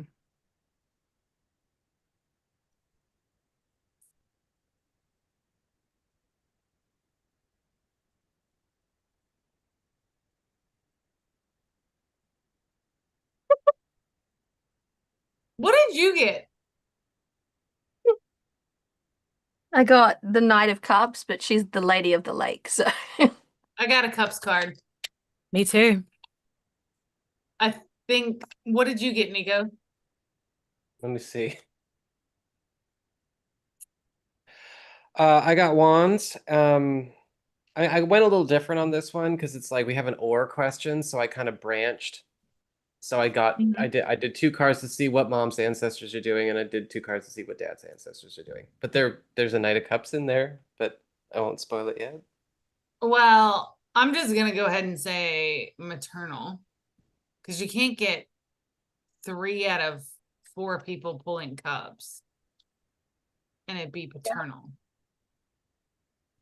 It's true. I will Yeah. say my intuitive impression is actually a wholeness, like both. Mm. But Well, yeah, too, because yeah. like the 8 of Cups is all about like abandon what you think you know. Mm. and the Knight of Cups, typically knights are, I'm not saying they Messengers. shouldn't be women, but they typically are men. But I have the Lady of the Lake. So we've Mm. got this almost this androgynous experience happening, this all-encompassing experience. Will it be more maternal in nature? Absolutely. We've got strong moving forward energy. The knights always bring a push to the front here. But this is going to be very delicate, very emotional. It's going to be very kind, very yielding. You might actually have some ancestral trauma to deal with as a result of this. So, yeah. And wait. No, I didn't shuffle it, so don't worry. Yeah, well, I mean, like I said, I got the 8 of Cups, and to me, that is sacred abandonment, which is you have to put down like what you think you know about a situation or even parts of yourself and surrender to an experience to move towards something new, different, and more elevated, I guess I'd say. And again, when we're talking about cups, we are talking about water, feminine energy, the water of the womb. So cups are always associated with the feminine. So, but that doesn't necessarily mean that it is solely a maternal ancestral experience, right? It just means that yes, your maternal ancestors are going to be there. And also, yes, it's going to be a nurturing and satisfying and emotionally fulfilling experience. Mm. But you have to let go of what you think it should be. Mm. I did pull an oracle card, and it's higher knowledge. So I think it doesn't really matter, as long as the end result is that beautiful spiritual access. But I'm still leaning towards woman here. So Mhm. Coolio. I don't think I have much more to add, really. I feel like what I wanted to, what's in my card has been said. I think there is a strong feminine energy, but I do, as I said, really intuitively get both. So I think maybe it's even like the initial connection with the maternal, or they're a little bit stronger or something like that. But there's so much more here. Like, I would just open this up, and just really see where this goes. I think it's going to be extraordinarily fulfilling for you. That's for sure. So whenever I get an or question, my OCD goes crazy, and so I have to look at like branching roads and timelines and stuff. So I'm gonna have to do a lot. So I think the best way, and it's easier for me to communicate quickly, so that's why I like to sit with that for a second. I think that your maternal ancestry or your maternal line, you are more connected to. We don't always connect with all of our ancestors, and not all of our we shouldn't approach our ancestors in a general fashion. One of my ancestors was the second in command on Pizarro's ship. That's how we got to Peru. I don't really want him to be, so don't generally worship or connect to ancestors, because some of them are bastards, but I do think you have a stronger spiritual connection or tie to your mother's side. And the moon card reverse is saying they're the ones that have been reaching out to you now. However, on the father's side, with the Hierophant card reversed, you do also have some ancestors trying to reach out. In particular, somebody who I just get with the Knight of Cups, I get this impression of somebody who maybe had a shorter life, somebody who didn't really live past maybe 40, 50. Now, you might have known this person. Maybe they were a cousin or something. Or maybe this is just somebody from further back. But I kind of feel like you got both going on. Agreed. Agreed. Well, I think that about wraps it up. Indeed. That was fun. Indeed. It was good to get back in the groove. Thank you guys. Right. Thank you so much for hanging out with us. How many have we got right now? We have got I don't know, 15. but all We us have got old 15. It's been going up and it's up. Now we've got 16. We've got up and down, but we've had some great conversation in the chat. We've had lots of people step forth offering thoughts, opinions, and I've loved just the beautiful nature of this conversation. We've received a lot of thank yous, a lot of just beautiful energy thrown back at us, which is lovely to know, because we were coming in to this one with a little bit of trepidation, because I had some shit to say. I had some anger to release. I had some discourse to just bring about, and it's always a bit of a tricky time when that happens. So thank you to everyone who was able to join in. Would you all like to say your goodbyes? But hang around on the channel, because I'm going to talk to each and every one of you at the end. Well, I would just like to say thank you for entertaining us old ass witches. We might seem crotchety and cranky, but we've been here for 15-ish years. So facts and figures. We're also gonna take back our space. So that's a thing. Exactly. Look at Nico's face. Get him. Oh yeah, I'm ready. I am ready. I remember in high school when the debate was amongst the witches, were you a Buffy kid or a Charmed kid? And it was like, I was a Buffy kid. I'm ready to beat some ass. So, yeah. I was both, actually. I towed that line really nicely. Oh, okay. But I did love my Buffy. Anyways, moving on. Thank you again, everyone. Thank you so much. We've loved having you. Can we all just give Alvine some well wishes, light some peace and rest candles for her, because she's having an insomniac moment in life. Yes. And she needs